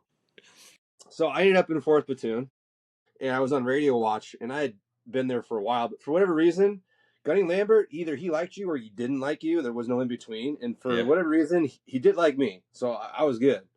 And I remember he was cleaning his pistol like always, and he was yep. talking to me while I was on radio watch, and he talked in the third person. I remember he was talking about how his wife, Staff Sergeant Lambert, and he called her Staff Sergeant Lambert, Yep. was wanting to have a baby. He didn't want a baby. And he Yeah. goes, "Hey, how are things going at home?" Well, at this point, I was already going through my separation with my wife back home, and I was just like, not great. And I was actually trying to cross deck when I knew 2-2 was going to come over. I was like, I'm just not going to go back. I'm just going to stay in Iraq. So that's was my plan. So I was talking to him about it, and he goes, "Yeah, things aren't going good for me either." I was like, "Oh, how so?" Which I shouldn't have said anything because who am I to ask about a gunny's personal life? And he goes, "Well, Staff Sergeant Lambert, she's just trying to get Gunny Lambert. It's kind of like when you're out on patrol. Gunny Lambert's out on patrol. We're conducting a Yes. reconnaissance patrol, and in the Yes. background, he catches a rattler sound. His point man has everyone freeze because they Yes. heard that rattle. And I go to check my point man to see what he's got, and he tells me that Staff Sergeant Lambert, she's got a stroller and a rattler because she's trying to ambush Gunny to have a kid. Gunny Lambert ain't about that. So Gunny Lambert pulls the squad back and diverts that ambush and avoids having a baby. I was like, first off, what the fuck are you talking about? Second of all, just say you don't want to have a baby and stop talking in the third person. But it's Gunny Lambert. I ain't gonna say shit to that man because he'll rip my head off Oh my easily. God, dude, Pop it that like a zit. he was. I heard he did IA drills in his house. Oh, I Yeah. wouldn't doubt it. Okay, No, so that is true. All right. before you joined fourth platoon, he used to show us that the layout of his house and everything that he had for the drills. He had a rope coming down the window. He had an exit plan. He had, dude, it was like AI laid out like completely like us in Iraq. And we used to sit there like that, like on the, just listening to him, be like, damn. But I will never even dare. I couldn't even look at that man in the eye, bro. First of all, he was like No, 7 feet tall. But he'll talk to me. I'll be like, yeah, yes, Connie, yes, Connie, and that's it, man. Because he was. you don't know when he will just flip the switch and just chew you out for something that you said the wrong way. Yeah. And then the second time, which is again surprising, so we get back from Iraq, and we're all back. Everyone's back from leave or whatever. And so we just we start doing things like normal, business as normal. And I live off base at this point, and there's the unit next to us. They were supposedly gone. They were on deployment or gone for training or whatever. So I would drive on base and show up in the morning, and there's almost no parking because everyone lived on base, and there was just no parking for me. Well, there's that parking lot over there next to us where that unit's gone, but the only lots open are like the front rows next to the building. Well, I was parking in the commander's Oh spot for shit. that place because like no one's gonna park there. It's Yeah. always gonna be open. Yeah, they weren't gone. They were there. I don't know why that whole week I was able to park in that spot, or he just wasn't showing up till late. But yeah, some E4 corporal from 3-8 was parking his beat up fucking Silver Sunfire in that parking spot, which they all knew, like, that's not the commander's car. So I show up the one day to go, it's at the end of the day. You guys are doing field day on Thursday, and we were going Field to go day out that day. Thursdays. Woohoo! So they're like, hey, Drahos, after we get done field day, we'll go out. And so I was like, all right, sweet. Well, I'm going to go work out until you guys are done, and then I'll come back. I get done working out, and they were still cleaning, but they were almost done. It was like, I think it was Kurt Smith. And Kurt Smith. yeah, we hung out a lot. And so he's like, yeah, I'm still working. He goes, the shower's already clean, though. I was like, all right, well, I'm going to just go home then and shower. Just let me know when you guys are done field day. So I was undressed, and he said that. So I was like, I just threw on a pair of pants, flip flops, and a ball cap, and I just start walking to my car shirtless, and out comes this gunny, and he just sees me get just dumbfounded. He's just could not believe what he sees with his eyes. This fucking Marine without a shirt, in his trousers, flip flops, and a ball cap, and he's so stunned he can't act at first. He's in vapor lock, and he sees me get into my car, which is parked in that commander's spot. Shit. So as I'm trying to back out, he stands in front of my car. He's pointing at me. He's like, you motherfucker. And I was like, holy shit, what's going on? He goes, who are you, and who are you with, and who's your first sergeant? I was like, well, I'm with 3-8. And First Sergeant Guzman. He goes, give me your ID. So I give him my ID. He's like, I'll be right back. And he goes, fucking, I don't know how he finds First Sergeant Guzman's phone number for just probably 3-8 First Sergeant, one contact. And I have his number. So I immediately call him. And I go, hey, First Sergeant Drahos, I'm calling you directly for a reason. And that's because some gunny just stopped me while I was in the parking lot. You know that company next to us? They're supposedly gone? He goes, yeah. Well, they're not. Was it Ninth Marines? I think so. I can't be sure. Okay. I go, but they're not. And he goes, what? I go, well, apparently they're there. He goes, so what's that matter? Well, I've been parking in the company commander's spot all week. And I just, so he goes, what? And so then his office phone starts ringing, and I told him this gunny was going to call you. And he goes, and his office phone starts ringing. He goes, I think this is him. I'll call you late. I'll talk to you tomorrow after formation. And so Jesus. I don't talk to him that night. That gunny comes back, gives me my ID. I definitely partied hard that night because I'm apparently going to get in a lot of trouble. So me and Smith still went out and still got shit rocked. That next morning, morning formation, and at this point, Gunny Lambert is the company gunny because he took over for After Gunny Ball. Yeah, right. Gunny Ball, yeah. And so they're like, okay, formation's over with, go forth, carry out the plan of the day. And then it's like, Drahos, come to my office. So I walk into First Sergeant Guzman's office with Gunny Lambert, and surprisingly, neither one of them are really all that mad. They're just more surprised. The ball's on you kind of ordeal. And first sergeant's like, well, obviously, with what you did, you're gonna have to pay the man for that. Hey, So we're gonna have you stand duty Friday and Sunday, which means you can't do anything all weekend because you can't drink 24 hours prior. You can't go Right. out. Yeah. yeah. So I was like, fuck.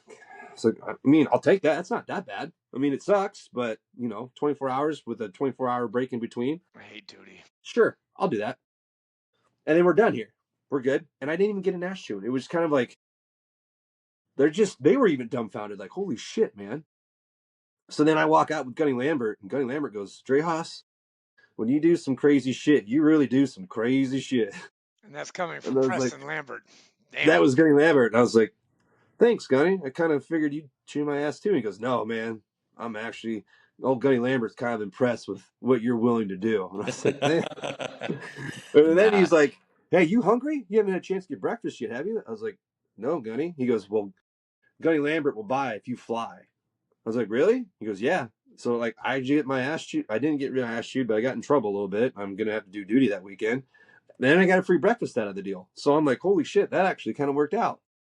Yeah. And then That was that was definitely Gunny Lambert way to handle things. He settled down a lot though, man. He did. After he took over the company, he settled down a lot. That dude used to constantly be on just 100% just roided out on your face. I guess red alert all the time. yeah, No, man. Like hey, Sandman, you're right about that, man. Because when you left and Drahos left, he gave us this limo speech.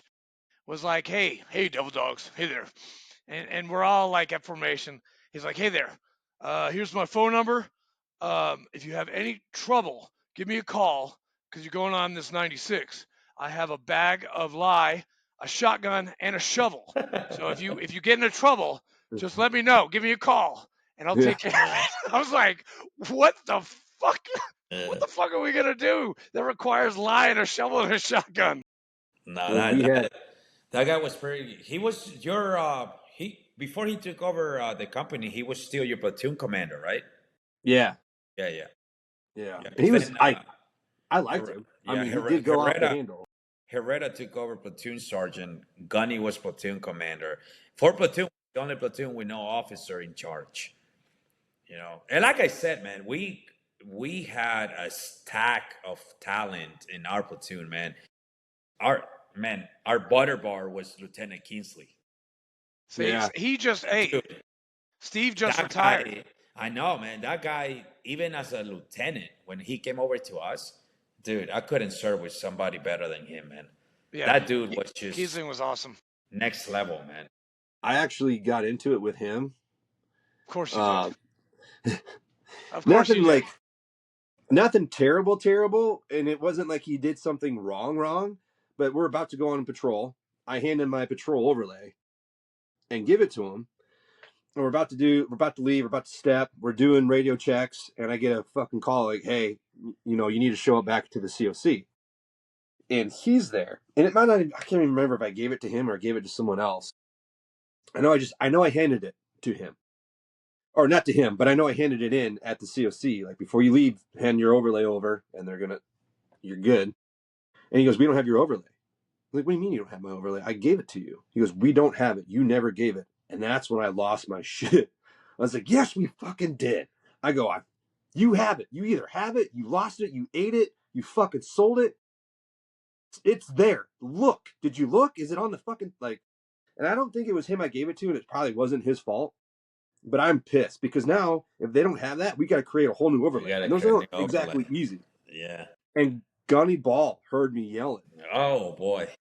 And he comes over and goes, Drahos, get the fuck out.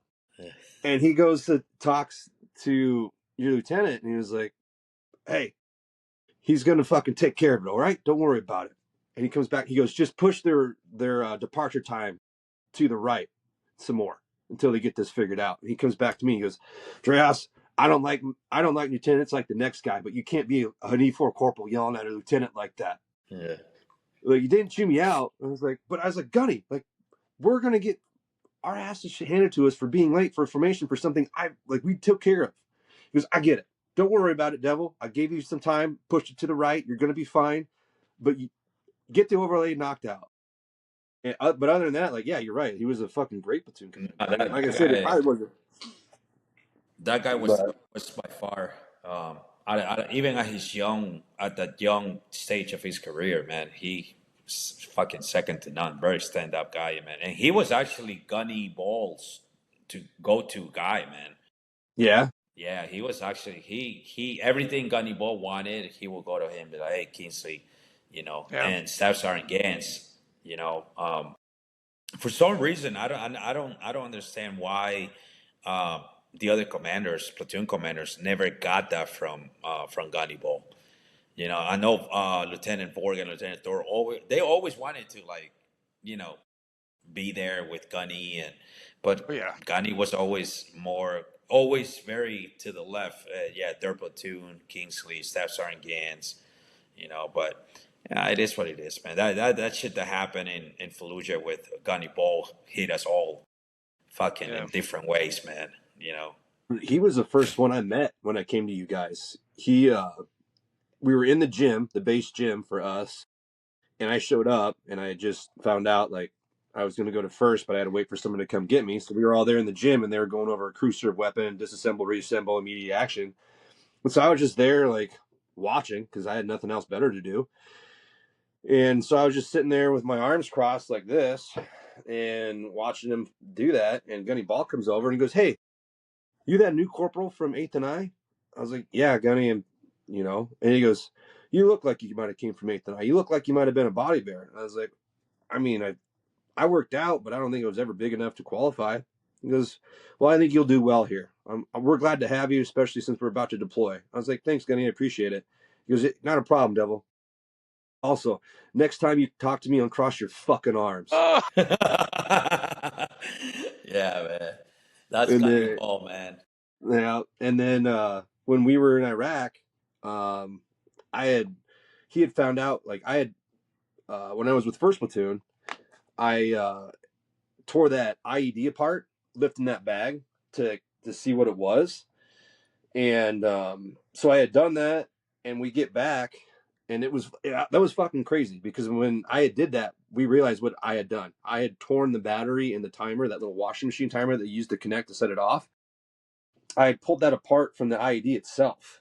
But as I did it, I saw what had happened, and I grabbed the two guys that were with me, and I fucking like started dragging them and running, and I was screaming like, "It's an IED! It's an IED! We found an IED!"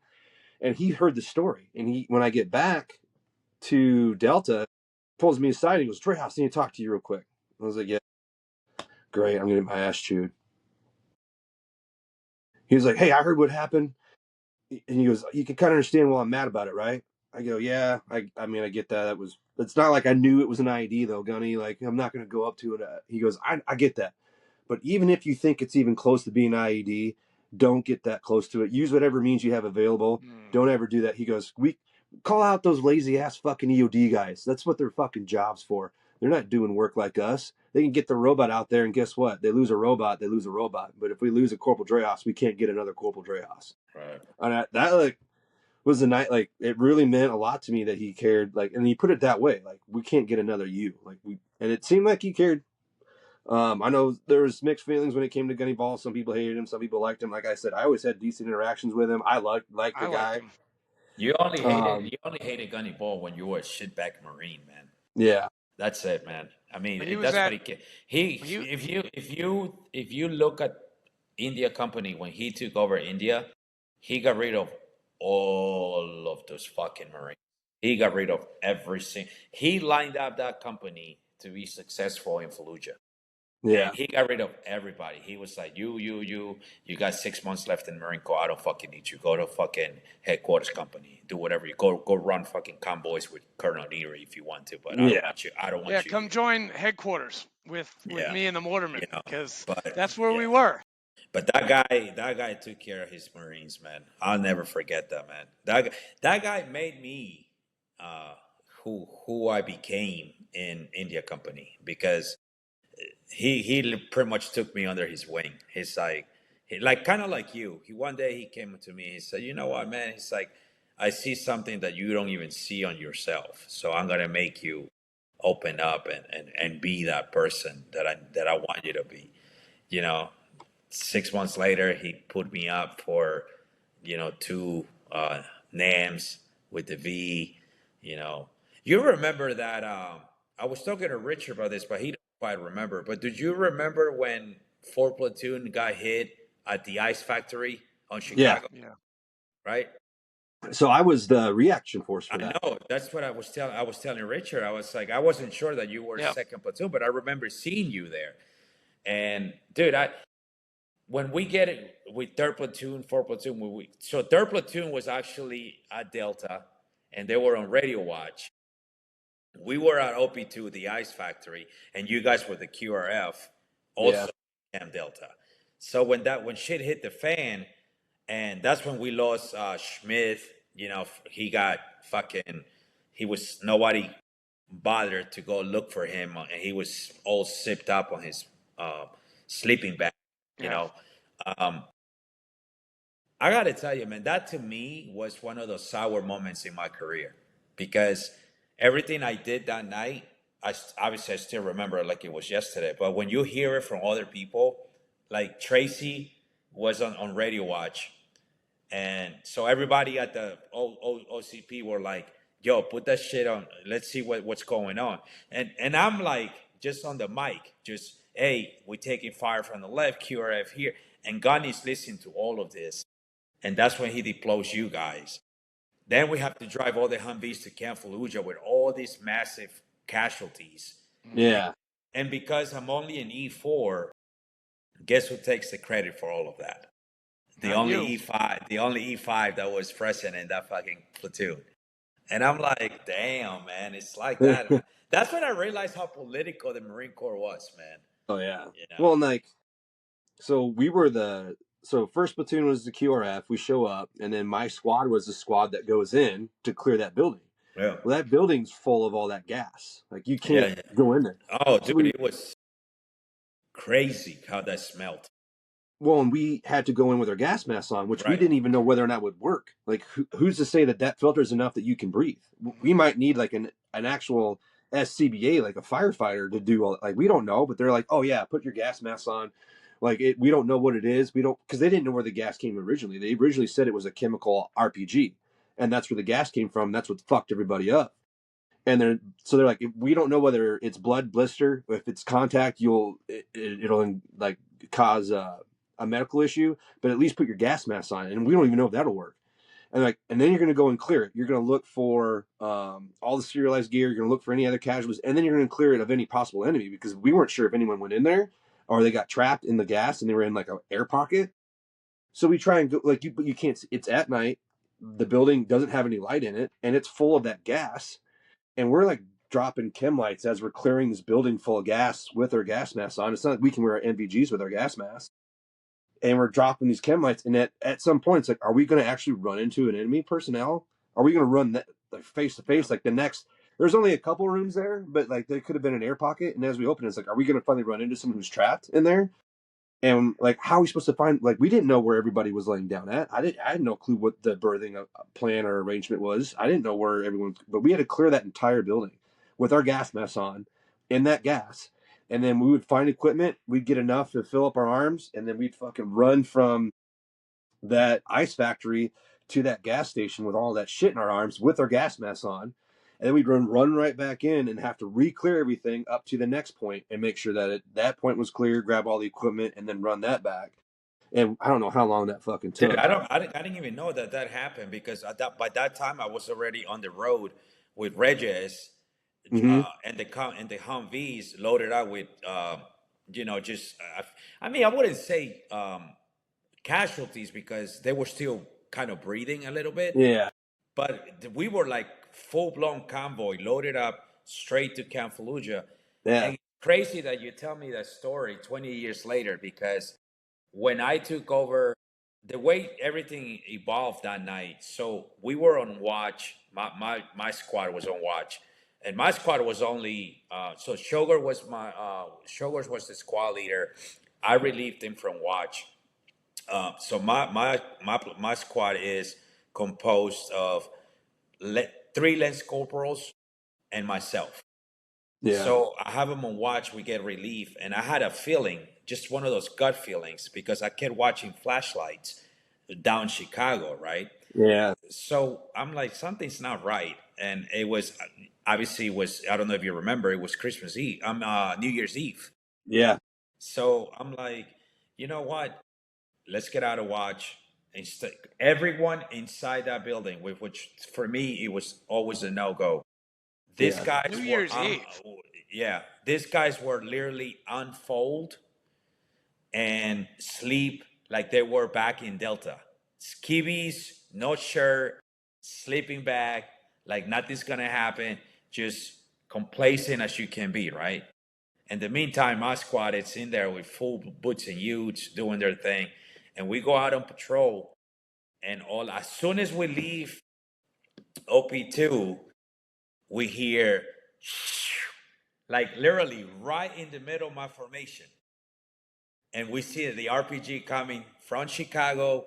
Then we see the other RPG coming from the school. You remember the school that was directly Yeah, behind? Yeah. yeah. Yeah. And we hear boom, boom. And I'm like, guys, let's go. I knew something. I knew something was gonna happen. The minute we get in, bro, that place is just feel. You can feel the smell through your lungs, Yeah. Yeah. probably half a mile away. That's how strong that shit was. And once we got everybody out, I when you guys arrived, I can't even remember who I spoke with. But that was the first thing that came to their minds. Oh, we got it clear. Well, what the fuck are you gonna clear? Yeah. This is no friendlies in here, man. If anything, you got to go in there and get him out so they stop breathing shit, right? But at that point, my mind was somewhere else, man. I left. You know, I'm calling QRF, calling you guys. You know, between everything happened in like 5 minutes, but with me, it felt like in an hour, man. Yeah. Like Yeah. when you guys arrived, it was like, thank God, because we don't know if we were getting in the mix of everything. People didn't realize that we were getting shot at from the right side of the school. RPGs were coming in from the left side of the school, and no one knew what to do. Like it was Yeah. moments where literally, like we were just like, what the hell's going on here? We took care of that, and then you tell me this 20 years later. Obviously, I wasn't there. What a dumb move that was, man. I mean, you guys should have gone in there. Yeah, we in a combat zone, but the sit rep that I gave that squad leader, I specifically told them, "Hey, man, there's no enemy. The place is secure. Just go get everybody that still remain because all the Humvees are full, and we're taking them over to Camp Fallujah." What Yeah. what month was that again? This was January. This is January, right? Okay. I Yeah. I I think it was a think it little was later. I think I'm mistaken. I don't think it was. I don't think it was New Year's Eve. I think it was like mid-January It was, yeah, when this because Yeah. we, happened. yeah, Yeah. because we didn't even, yeah, because I mean, I don't even know where second, but you guys have such great memories, and it's funny because second platoon and headquarters, I really like that shit's kind of like fading from my mind. Like and I was just a boot. It was my first deployment. I basically actually I pulled a deer in the headlights fucking February when I got shot at, and I was hiding behind a telephone pole when we were on fucking patrol. You remember that, right, Jesse? You remember that? Yeah. Yeah, we were getting mortared from the front and AK fire from the left side, and I Yeah. fucking my dumb ass goes to a fucking telephone pole, and Sergeant Stockton, I could hear him. He's like, "Far, what the fuck are you doing?" I was like, that deployment, I was like lost in the sauce, feet Dude, to the fire. Like I had no idea it was that bad. I don't know how you guys were able to stay at Delta, man. I hated a fucking Dude, we camp. got mortared every I day. know that's why I hated it. Like you couldn't sleep. Like whenever we used to do those rotations, you remember down the stretch Yeah. once we Yeah. got settled down and we did the rotations. Yeah. I OP2, hated it, OP1. Yeah. dude. Yeah. Yeah. And then Camp Fallujah, dude. Whenever we went to Delta, for starters, it was nothing but post. 3 days of 8 hour shifts, 8 hours, two Yeah. hours. I hate. And then, like you said, man, every other hour, all you hear is boom. At one point, I used to be like, whatever. once I hear them walking them and Yeah. then when they hit inside the camp, that's when we were like, all right, put the Cavalier on. Yeah. Dude, it got so repetitive that me and the mortar guys in the like doing the convoys and shit, we would be sleeping, and they would be walking in, and we get up and we'd look around, and then we go back to bed because Yeah. they didn't hit anything. So we're like, we're gonna sleep some more. What Yeah. about you guys? How was your transition, Jesse, from um, obviously going from 8 to 9 to becoming a squad leader and then finding yourself in combat shortly after that? I mean, was that something that scared you at the beginning? Did you ever doubt yourself about leading these particular Marines that were under you now into Fallujah? How was that for you? I was scared to death. I Me too. remember we first landed, got there, and like I said, I didn't have the experience like Busiri did. I did what I could to prepare myself the best with what I could. We did CAX, which was a Right. fucking joke. Yeah. And that was another horror story of Neri and his fucking Yes. decision making. Dude, you remember Uh, when we got stuck over there in that mountain with fucking yeah, zero with the way and there was no way that somebody can pick us up and we slept there overnight, 0 degree weather. Yeah, another it was his idea to be out there to begin with. Like, well, we'll just have him spend the night and then we can go and do the range right away. And it's like, Yeah, oh, it's like yeah. great Sorry, idea. I don't mean to yeah. A interrupt you, but bunch of he you said guys that. got hypothermia or some shit like that. Yeah, we Yeah, did. one kid's heart stopped. Yeah, Marquez, yeah. Yeah, it was You Marquez remember? and like two other Yeah, guys that like got Marquez hypothermia. was like, yeah, and they had to do CPR on somebody on the way back to the I heard base. about that. yep, And that was just like, well, so this is an absolute shit show. We get to back to the gymnasium. They like finally that morning after someone has to go to the hospital, they're like, all right, pull everyone out off the range because the coyotes weren't even coming out. If you can't get your primary safety officers to be out there because they say you can't do it, they're not showing up until the weather clears. right. Like you should be like, okay, well then let's get people out. So when we get back to they pull us out finally. It's still shit weather, and we go back to the gymnasium, and they have like dry stuff for us. They have soup, like broth, and you go through in a big rotation to talk to like. So you go drop off your wet clothes, you go pick up dry clothes, you go grab broth, and then you go see a medical person and ask and say whether or not you need medical Yeah. assistance. You walk back out, get back on the trucks, and then go right back out to the range. And it's like, no, like we're not. That's awful. And that was the amount of care you got, I and that heard it was was bad. Well, and the actually, you know what, Jesse, that was how Captain Tor. What was the name, dude? I Arthon, can't. Arthod. Arthur. Arthod, yeah, That's that's how he got relief. That was him that did that, not Neary. Neary Well, took over on that spot. Arthod got relieved in Iraq for when he Pereira. yeah we racked over Yeah, Pereira. yeah, So we had to be stuck with him all the way up until someone finally got ran over by a 7 ton. Yeah, and yeah. But Trax that's what. was Yeah. Trax was he was in the hospital for a long time, but then he went with us to Ramadi, and then he got out right after that. Oh, he did go to Ramadi with you guys? No, He he did. didn't go. No, Pereira? No. no, he didn't I go, know he went man. to Haiti. No, Yeah, Pereira. dude, he was headquarters. They pushed him the headquarters company, so he was with them. Uh, No, I don't think so, man. no, he Dude, wasn't with the line. He wasn't with the line companies. He was with headquarters. he was still in Bethesda whenever you guys were doing the workup, man. Yeah, But I mean, he we're was. gonna Yeah, get him. We're gonna get him on the show too. So that's gonna be another fun what moment for him. Pereira? Yeah, He'd love to. He'd love to be on this show, man. yeah. But anyways, we don't mean to interrupt you. So how was your continue telling us how was that for you once you got in theater and obviously with Buseri as your second in command. I think well, one, it was scary because you're like you heard about everything that happened in Fallujah. Now we're in Fallujah, and I was scared to death. And again, worried about making the wrong decision as far as getting people killed. Um, and like I said, I'm only 20. I'm 20 years old, and I'm in charge. Right. And then after a while, you get into a routine, Yeah. and the routine kind of saves you a little bit, gives you some confidence, and gives you something to concentrate on. And I didn't really have too many issues. There was maybe like that QRF that really scared the shit out of me. And we showed up to the ice factory and we had to put our gas mask on and clear that thing. That was a scary moment. Our first time that our vehicles got hit by an IED, we managed to get them back to the base. That was kind of a scary moment.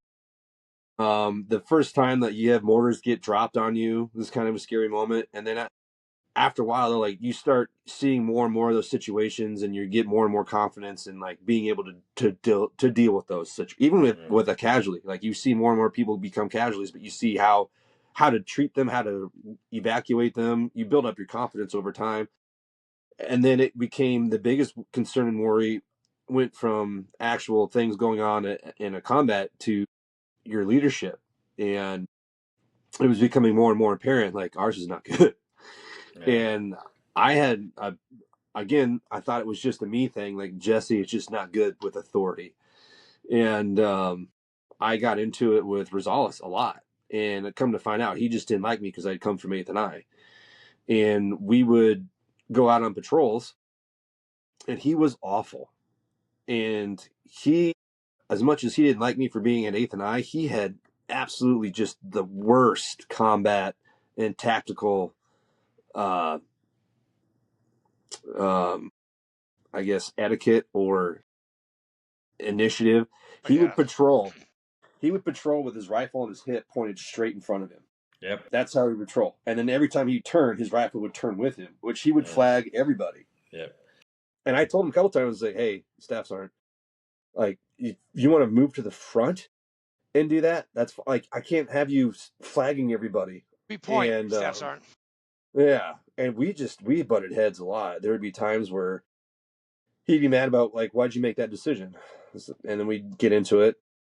And I remember the one time, which this really concerned me and pissed me off at the same time, because as a squad leader, you're the one who sets up the patrol. You select the routes, you do all the route reconnaissance, you do all the overlays, you do the brief, the patrol brief before you go on patrols. You go through the rock drills, you do rehearsals, you do your checks, and then they just attach along to make sure you're doing the right thing. But in the end, you run the fucking patrol. Like, this is my patrol.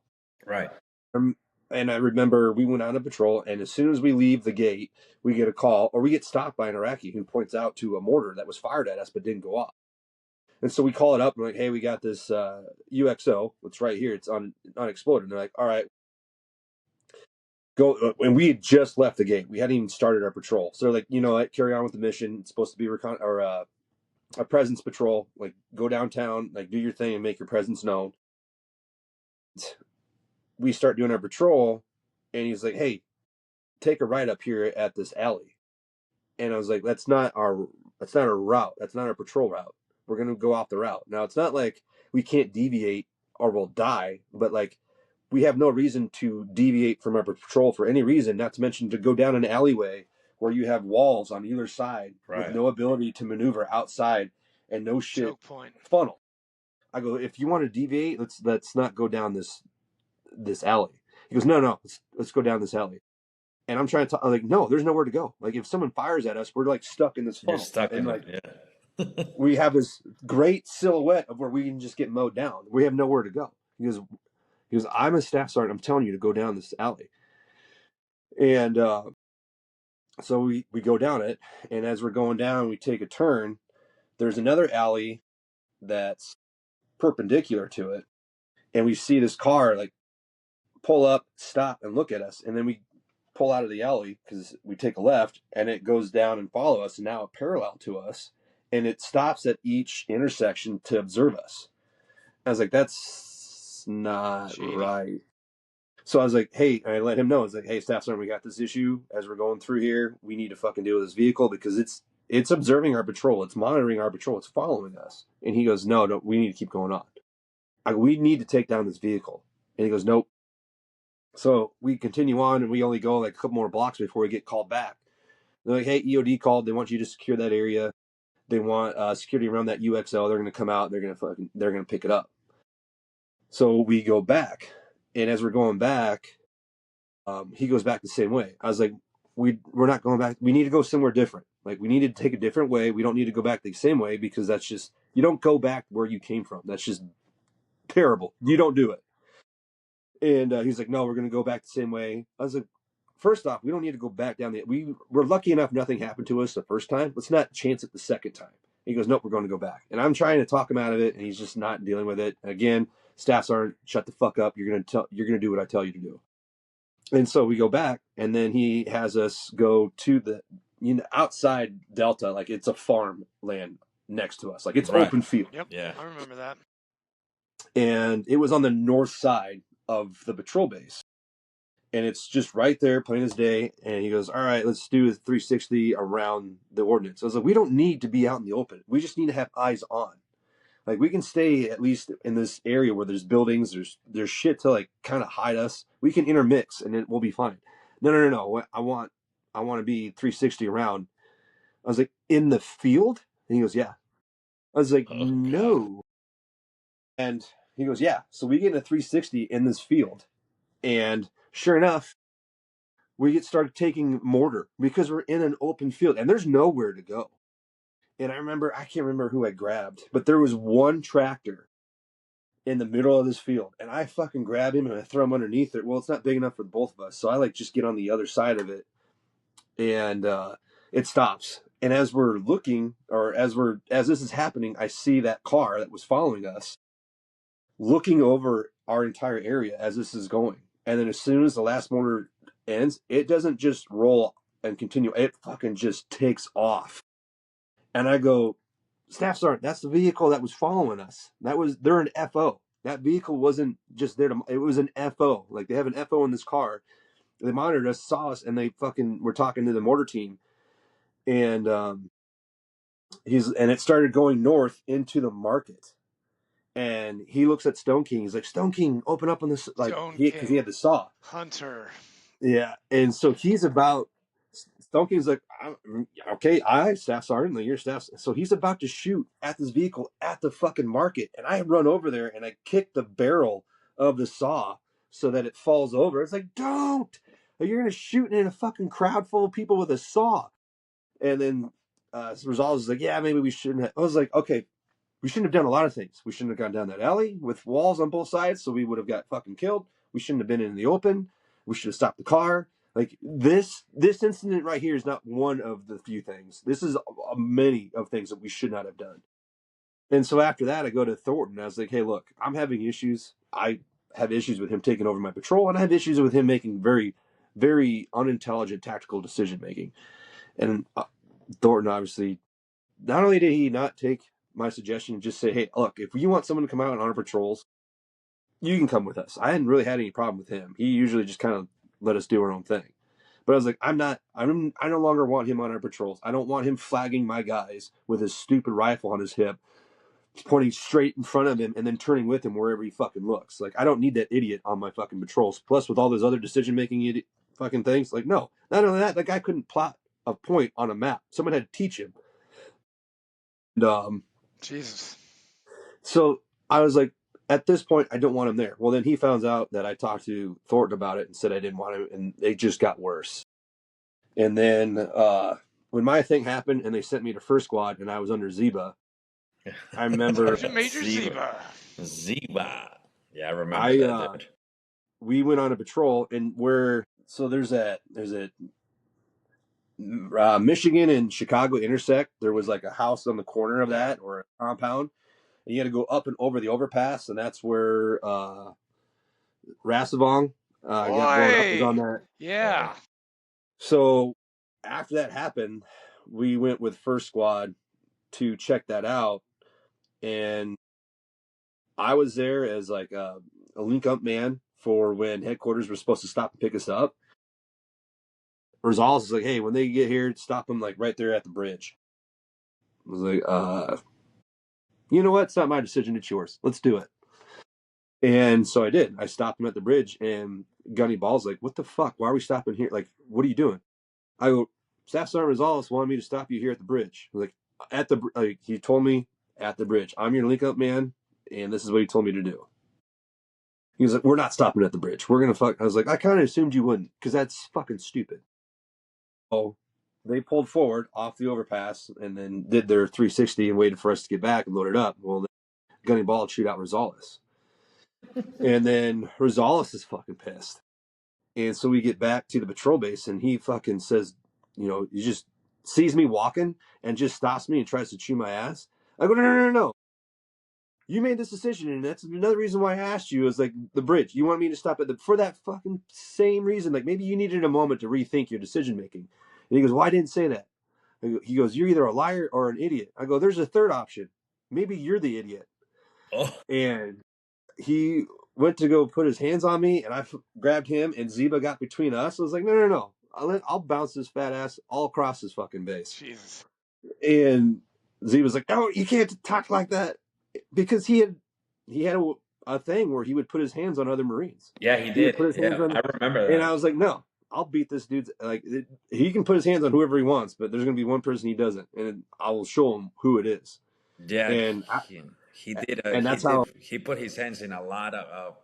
Three of the guys that I know, two of them ended up leaving India Company. One of them got shipped over to, and you probably remember him. I can't never got his name, but he was as tall as Jesse. He was just goofy. I can't remember. I can't remember his last name, man. yeah But that became a huge deal, and that's why I went to 4th Platoon. and you But guys are the reason that story that you just told us about the bridge.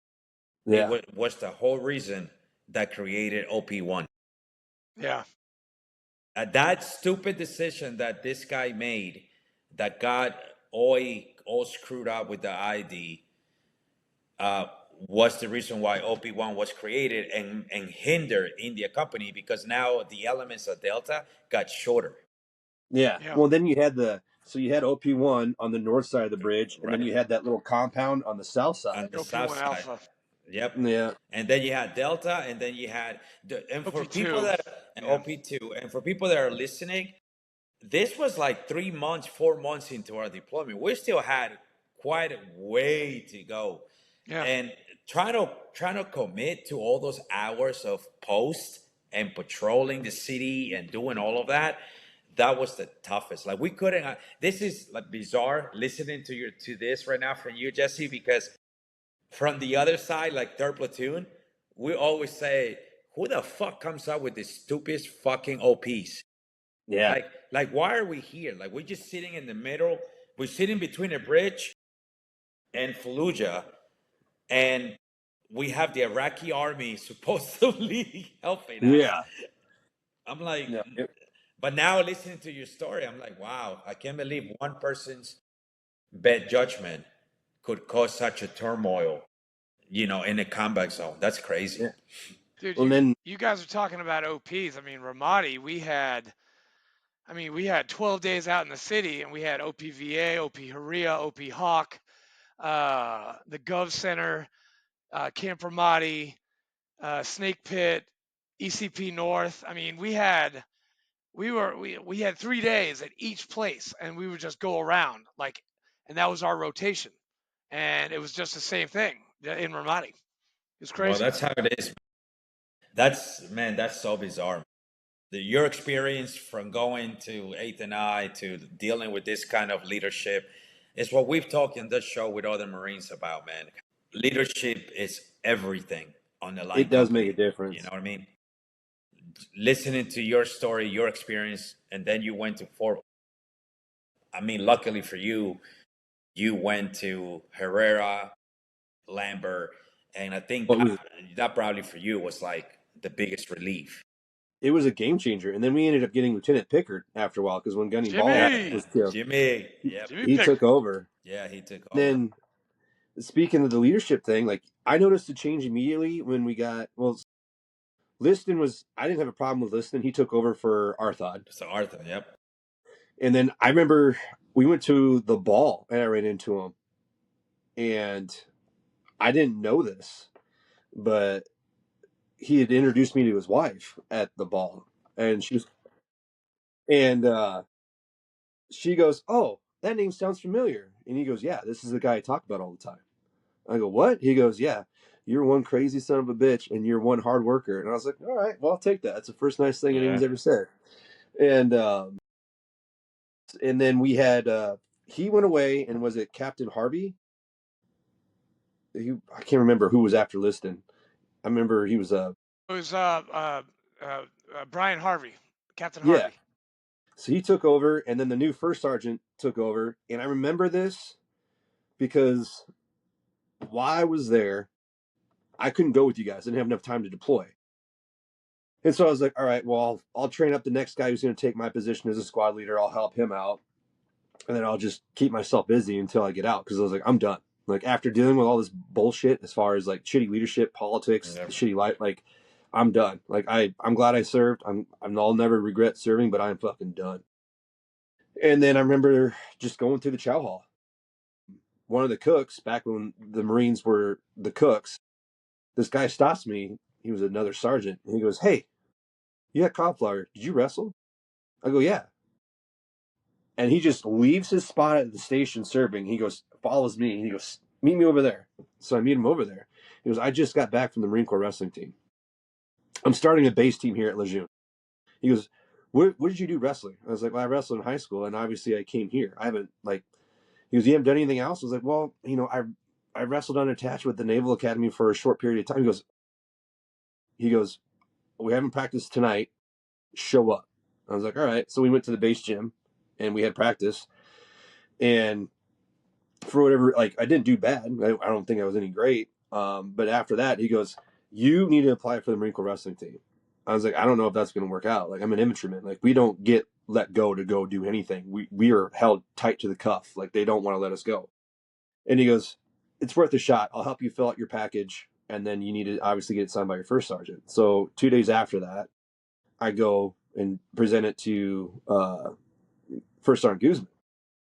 And he goes, no. He goes, what are your plans? I go, I'm getting out. Like, I'm not re-enlisting. And he is, so what does that look like? I was like, well, I don't have enough time to deploy with you guys. It's already been determined that I'm not going with you guys to Ramadi. I don't have enough time. And he goes, well, you can at least help the company out and like do whatever we need logistically. So I'm not going to do anything. I'm going to lose this opportunity to wrestle for the Marine Corps team. He goes, yeah, I mean, what's wrong with helping out, your company? I was like, because you don't need me.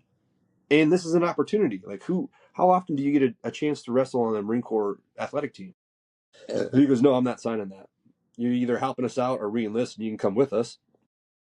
And I was like, well, I'm not doing that.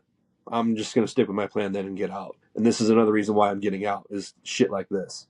Wow. Well, he gets replaced and there's another first sergeant. I'm like, you know what? Let's see what this guy says. First Sergeant Jenks. Yeah. Yep. And I was still wrestling on the base team at least, and I was doing that. And I go to him. Doesn't know me. I don't know him. I've never met him before. And so I present this to him, and he goes, what? I was like, I wrestle on the base team now on my own time. It has nothing to do with it never interferes with any of the things that we do. And this guy who is the head coach wants me to apply. He goes, hell yeah, brother, represent 3-8. Like, why wouldn't I let you go? I was like, you know what? I'm kind of shocked you said that. You would think that would be he goes, absolutely. We could have someone from our fucking battalion go and wrestle on the Marine Corps wrestling team. Absolutely. So he like right there on the spot. And I was like, holy shit. I didn't think that was going to happen. I always liked First Sergeant Jenks. That night I separated my shoulder. Oh, no way, man. I ended up going to the corpsman that day and they shot me with a cortisone shot. And they're like, all right, well, obviously you can't wrestle for the next like 3 to 4 months. You got to let that, and then we can introduce strength training. I was like, no, I leave on Monday for tryouts and for the camp, the wrestling camp. And he goes, good luck. And I was like, all right, well, we'll see you later. I mean, I made it. I made it through camp and everything else, but I did have to like nurse that shoulder quite a bit. And it definitely didn't help me at all, but I was like, I will have this thing get ripped off my body. I'm not giving, like, I tried to do this when I was at 8th and I, and I got fucking told no. Then I had this one first sergeant tell me no. And then I have this opportunity. I was like, I don't care if like limbs start falling off. I'm going to walk up. I'm going to walk there if I have to. Like, I didn't get this far to not do it. And I ended up getting on the team and making it through the camp, but pretty much as a practice dummy at that point. But I was on it. I'm wrestled for the Marine Corps wrestling team. Like, I'm Hey, on their man. team. Would you have either to as do a, that for 6 months or so before you started your SEP and TAPS? yeah, I did. So I made it through the camp February, and I stayed on the team until June, Yeah. and then I came back, and then we started like, and you guys were gone. It was a We're in ghost town. Ramadi. Yeah, Yeah. and it That was was June. That was when we took down the hospital, the Ramadi yeah, hospital. and it was sad because I was like, I'm getting out. You guys aren't anywhere near there. Like that was kind of like at this bittersweet. Like I'm glad to be out of the Marine Corps. I'm glad to have done my 4 years. I'm gonna gain my freedom, so to speak, and then be a regular civilian and just start a new adventure. But at the same time, like none of you guys were there to say goodbye to. I got to say goodbye to you guys while you guys were doing your workup, and right before you left, I drove from Quantico back up to see you guys, or went down to see you guys before you left. But like when I went to go check out, like it was lonely, it was sad. Like I said, you guys weren't there, and then but I was like, but I'm getting out, I finally did it, and then yeah, Hey, it was I miss the hell out of you, dude. I would have loved to say goodbye to you, Yeah. yeah, but we Yeah, went. but I mean, they Advon left in end of February for Ramadi, mhm. and then the main party left in March, and we were there until October. That's crazy. Well, man, what a pleasure to have you tonight, man. You know, I knew that once we linked up, this was bound to happen, and 2 hours later, we can keep on all night, man. Yeah. I This can, is a long podcast. Actually, Jesse, I yeah. do have one question for you because of your military experience. I mean, you said 23 years, right? Hmm. So, how has your military service impacted your approach to challenges in your civilian life right now? Which is kind of different because you're not really a civilian because you're still a TAC P, but you're also a state trooper. So, how does that impact your decisions in this civilian life of yours? Uh, I'd have to say it puts a lot of things in perspective. There's been a few times where things have been chaotic with my civilian job, as either in law enforcement and then just in general. And it's kind of rather than just reacting immediately to the situation, it's always all right. Stop, go as far out as you need to see everything, and then start bringing it back in to start solving problems. React at least as limited as possible until you can finally figure out what's going on. Because there's been a couple times like with Iowa City PD with shootings and things like that, and then responding to that, or the like right off the bat with the state patrol. It's for something that's supposed to be boring because you're doing nothing but traffic on the interstate. It's been pretty interesting. Um, so the first year, I found that murderer on the side of the interstate, and I found the body in the car, and again had to working down to before we can finally figure out what to do next.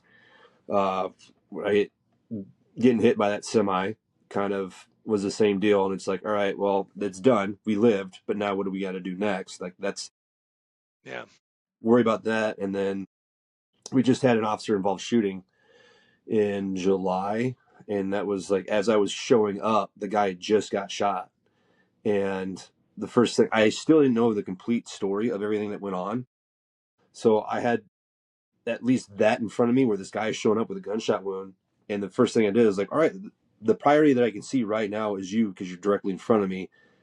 I can handle this first, and then I need to figure out what's even worse than that because you got shot. So who shot you? So he had someone with him. He was talking, breathing, alert, and I'm looking as much as I possibly can for anything. And all I see is the only thing you can see as far as a gunshot wound is in his hand, and he's standing upright and walking. I was like, that's it. I don't see blood anywhere else. This is it. You're breathing. You're conscious. You're alert. We're done here. I got to move on to the next thing. And the next thing is the truck where the suspect was. And like, obviously he's shot, but it's like, okay, how's everyone else doing? What is the guy in the truck situation? Where's his gun? Because he obviously shot somebody. At that point, is he dead and we can get the gun, or is he not dead and we still got to worry about the gun? And we went from that to figuring out he is dead. We still need to get the gun to make sure that we have that secured. And it's things like that where Yeah. we ran into enough chaos where it's like we can operate in the chaos, focus on what's a priority, focus on what is an actual concern to us, and then narrow it down to an actual, eventually a solution.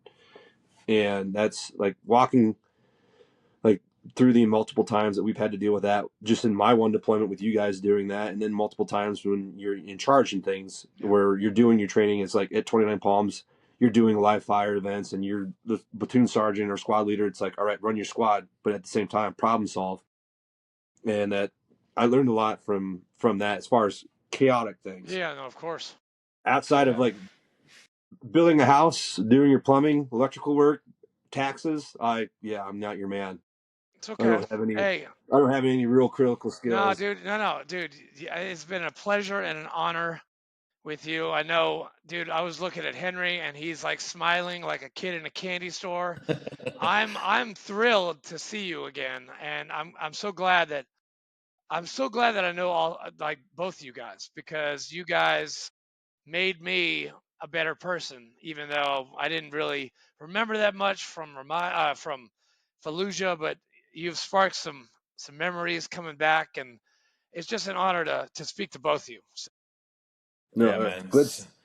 It's great, Jesse. Thank you for taking the time, man. Like I said, man, it's crazy how 20 years later we can just kind of talk about this like we've been talking to yeah, each other, like it's you nothing. know, like it's nothing. Like we literally talk to each other every other day. That's what it sounds like. And Yeah, just to reassure for the viewers and the listeners, this is what happens when you develop that brotherhood, when you share things together, when you have that bond, and that's what the Marine Corps is all about. That's what separates us, in my opinion, from the rest of the branches in the United States.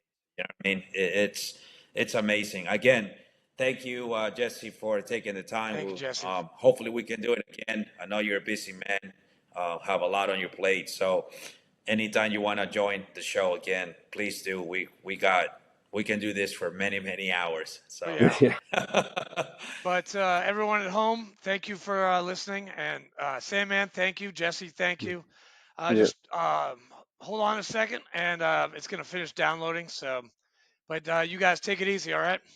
All right. Love you guys. All I right, See ya. love guys. you, man. Take care. Have a good night. Bye. You too.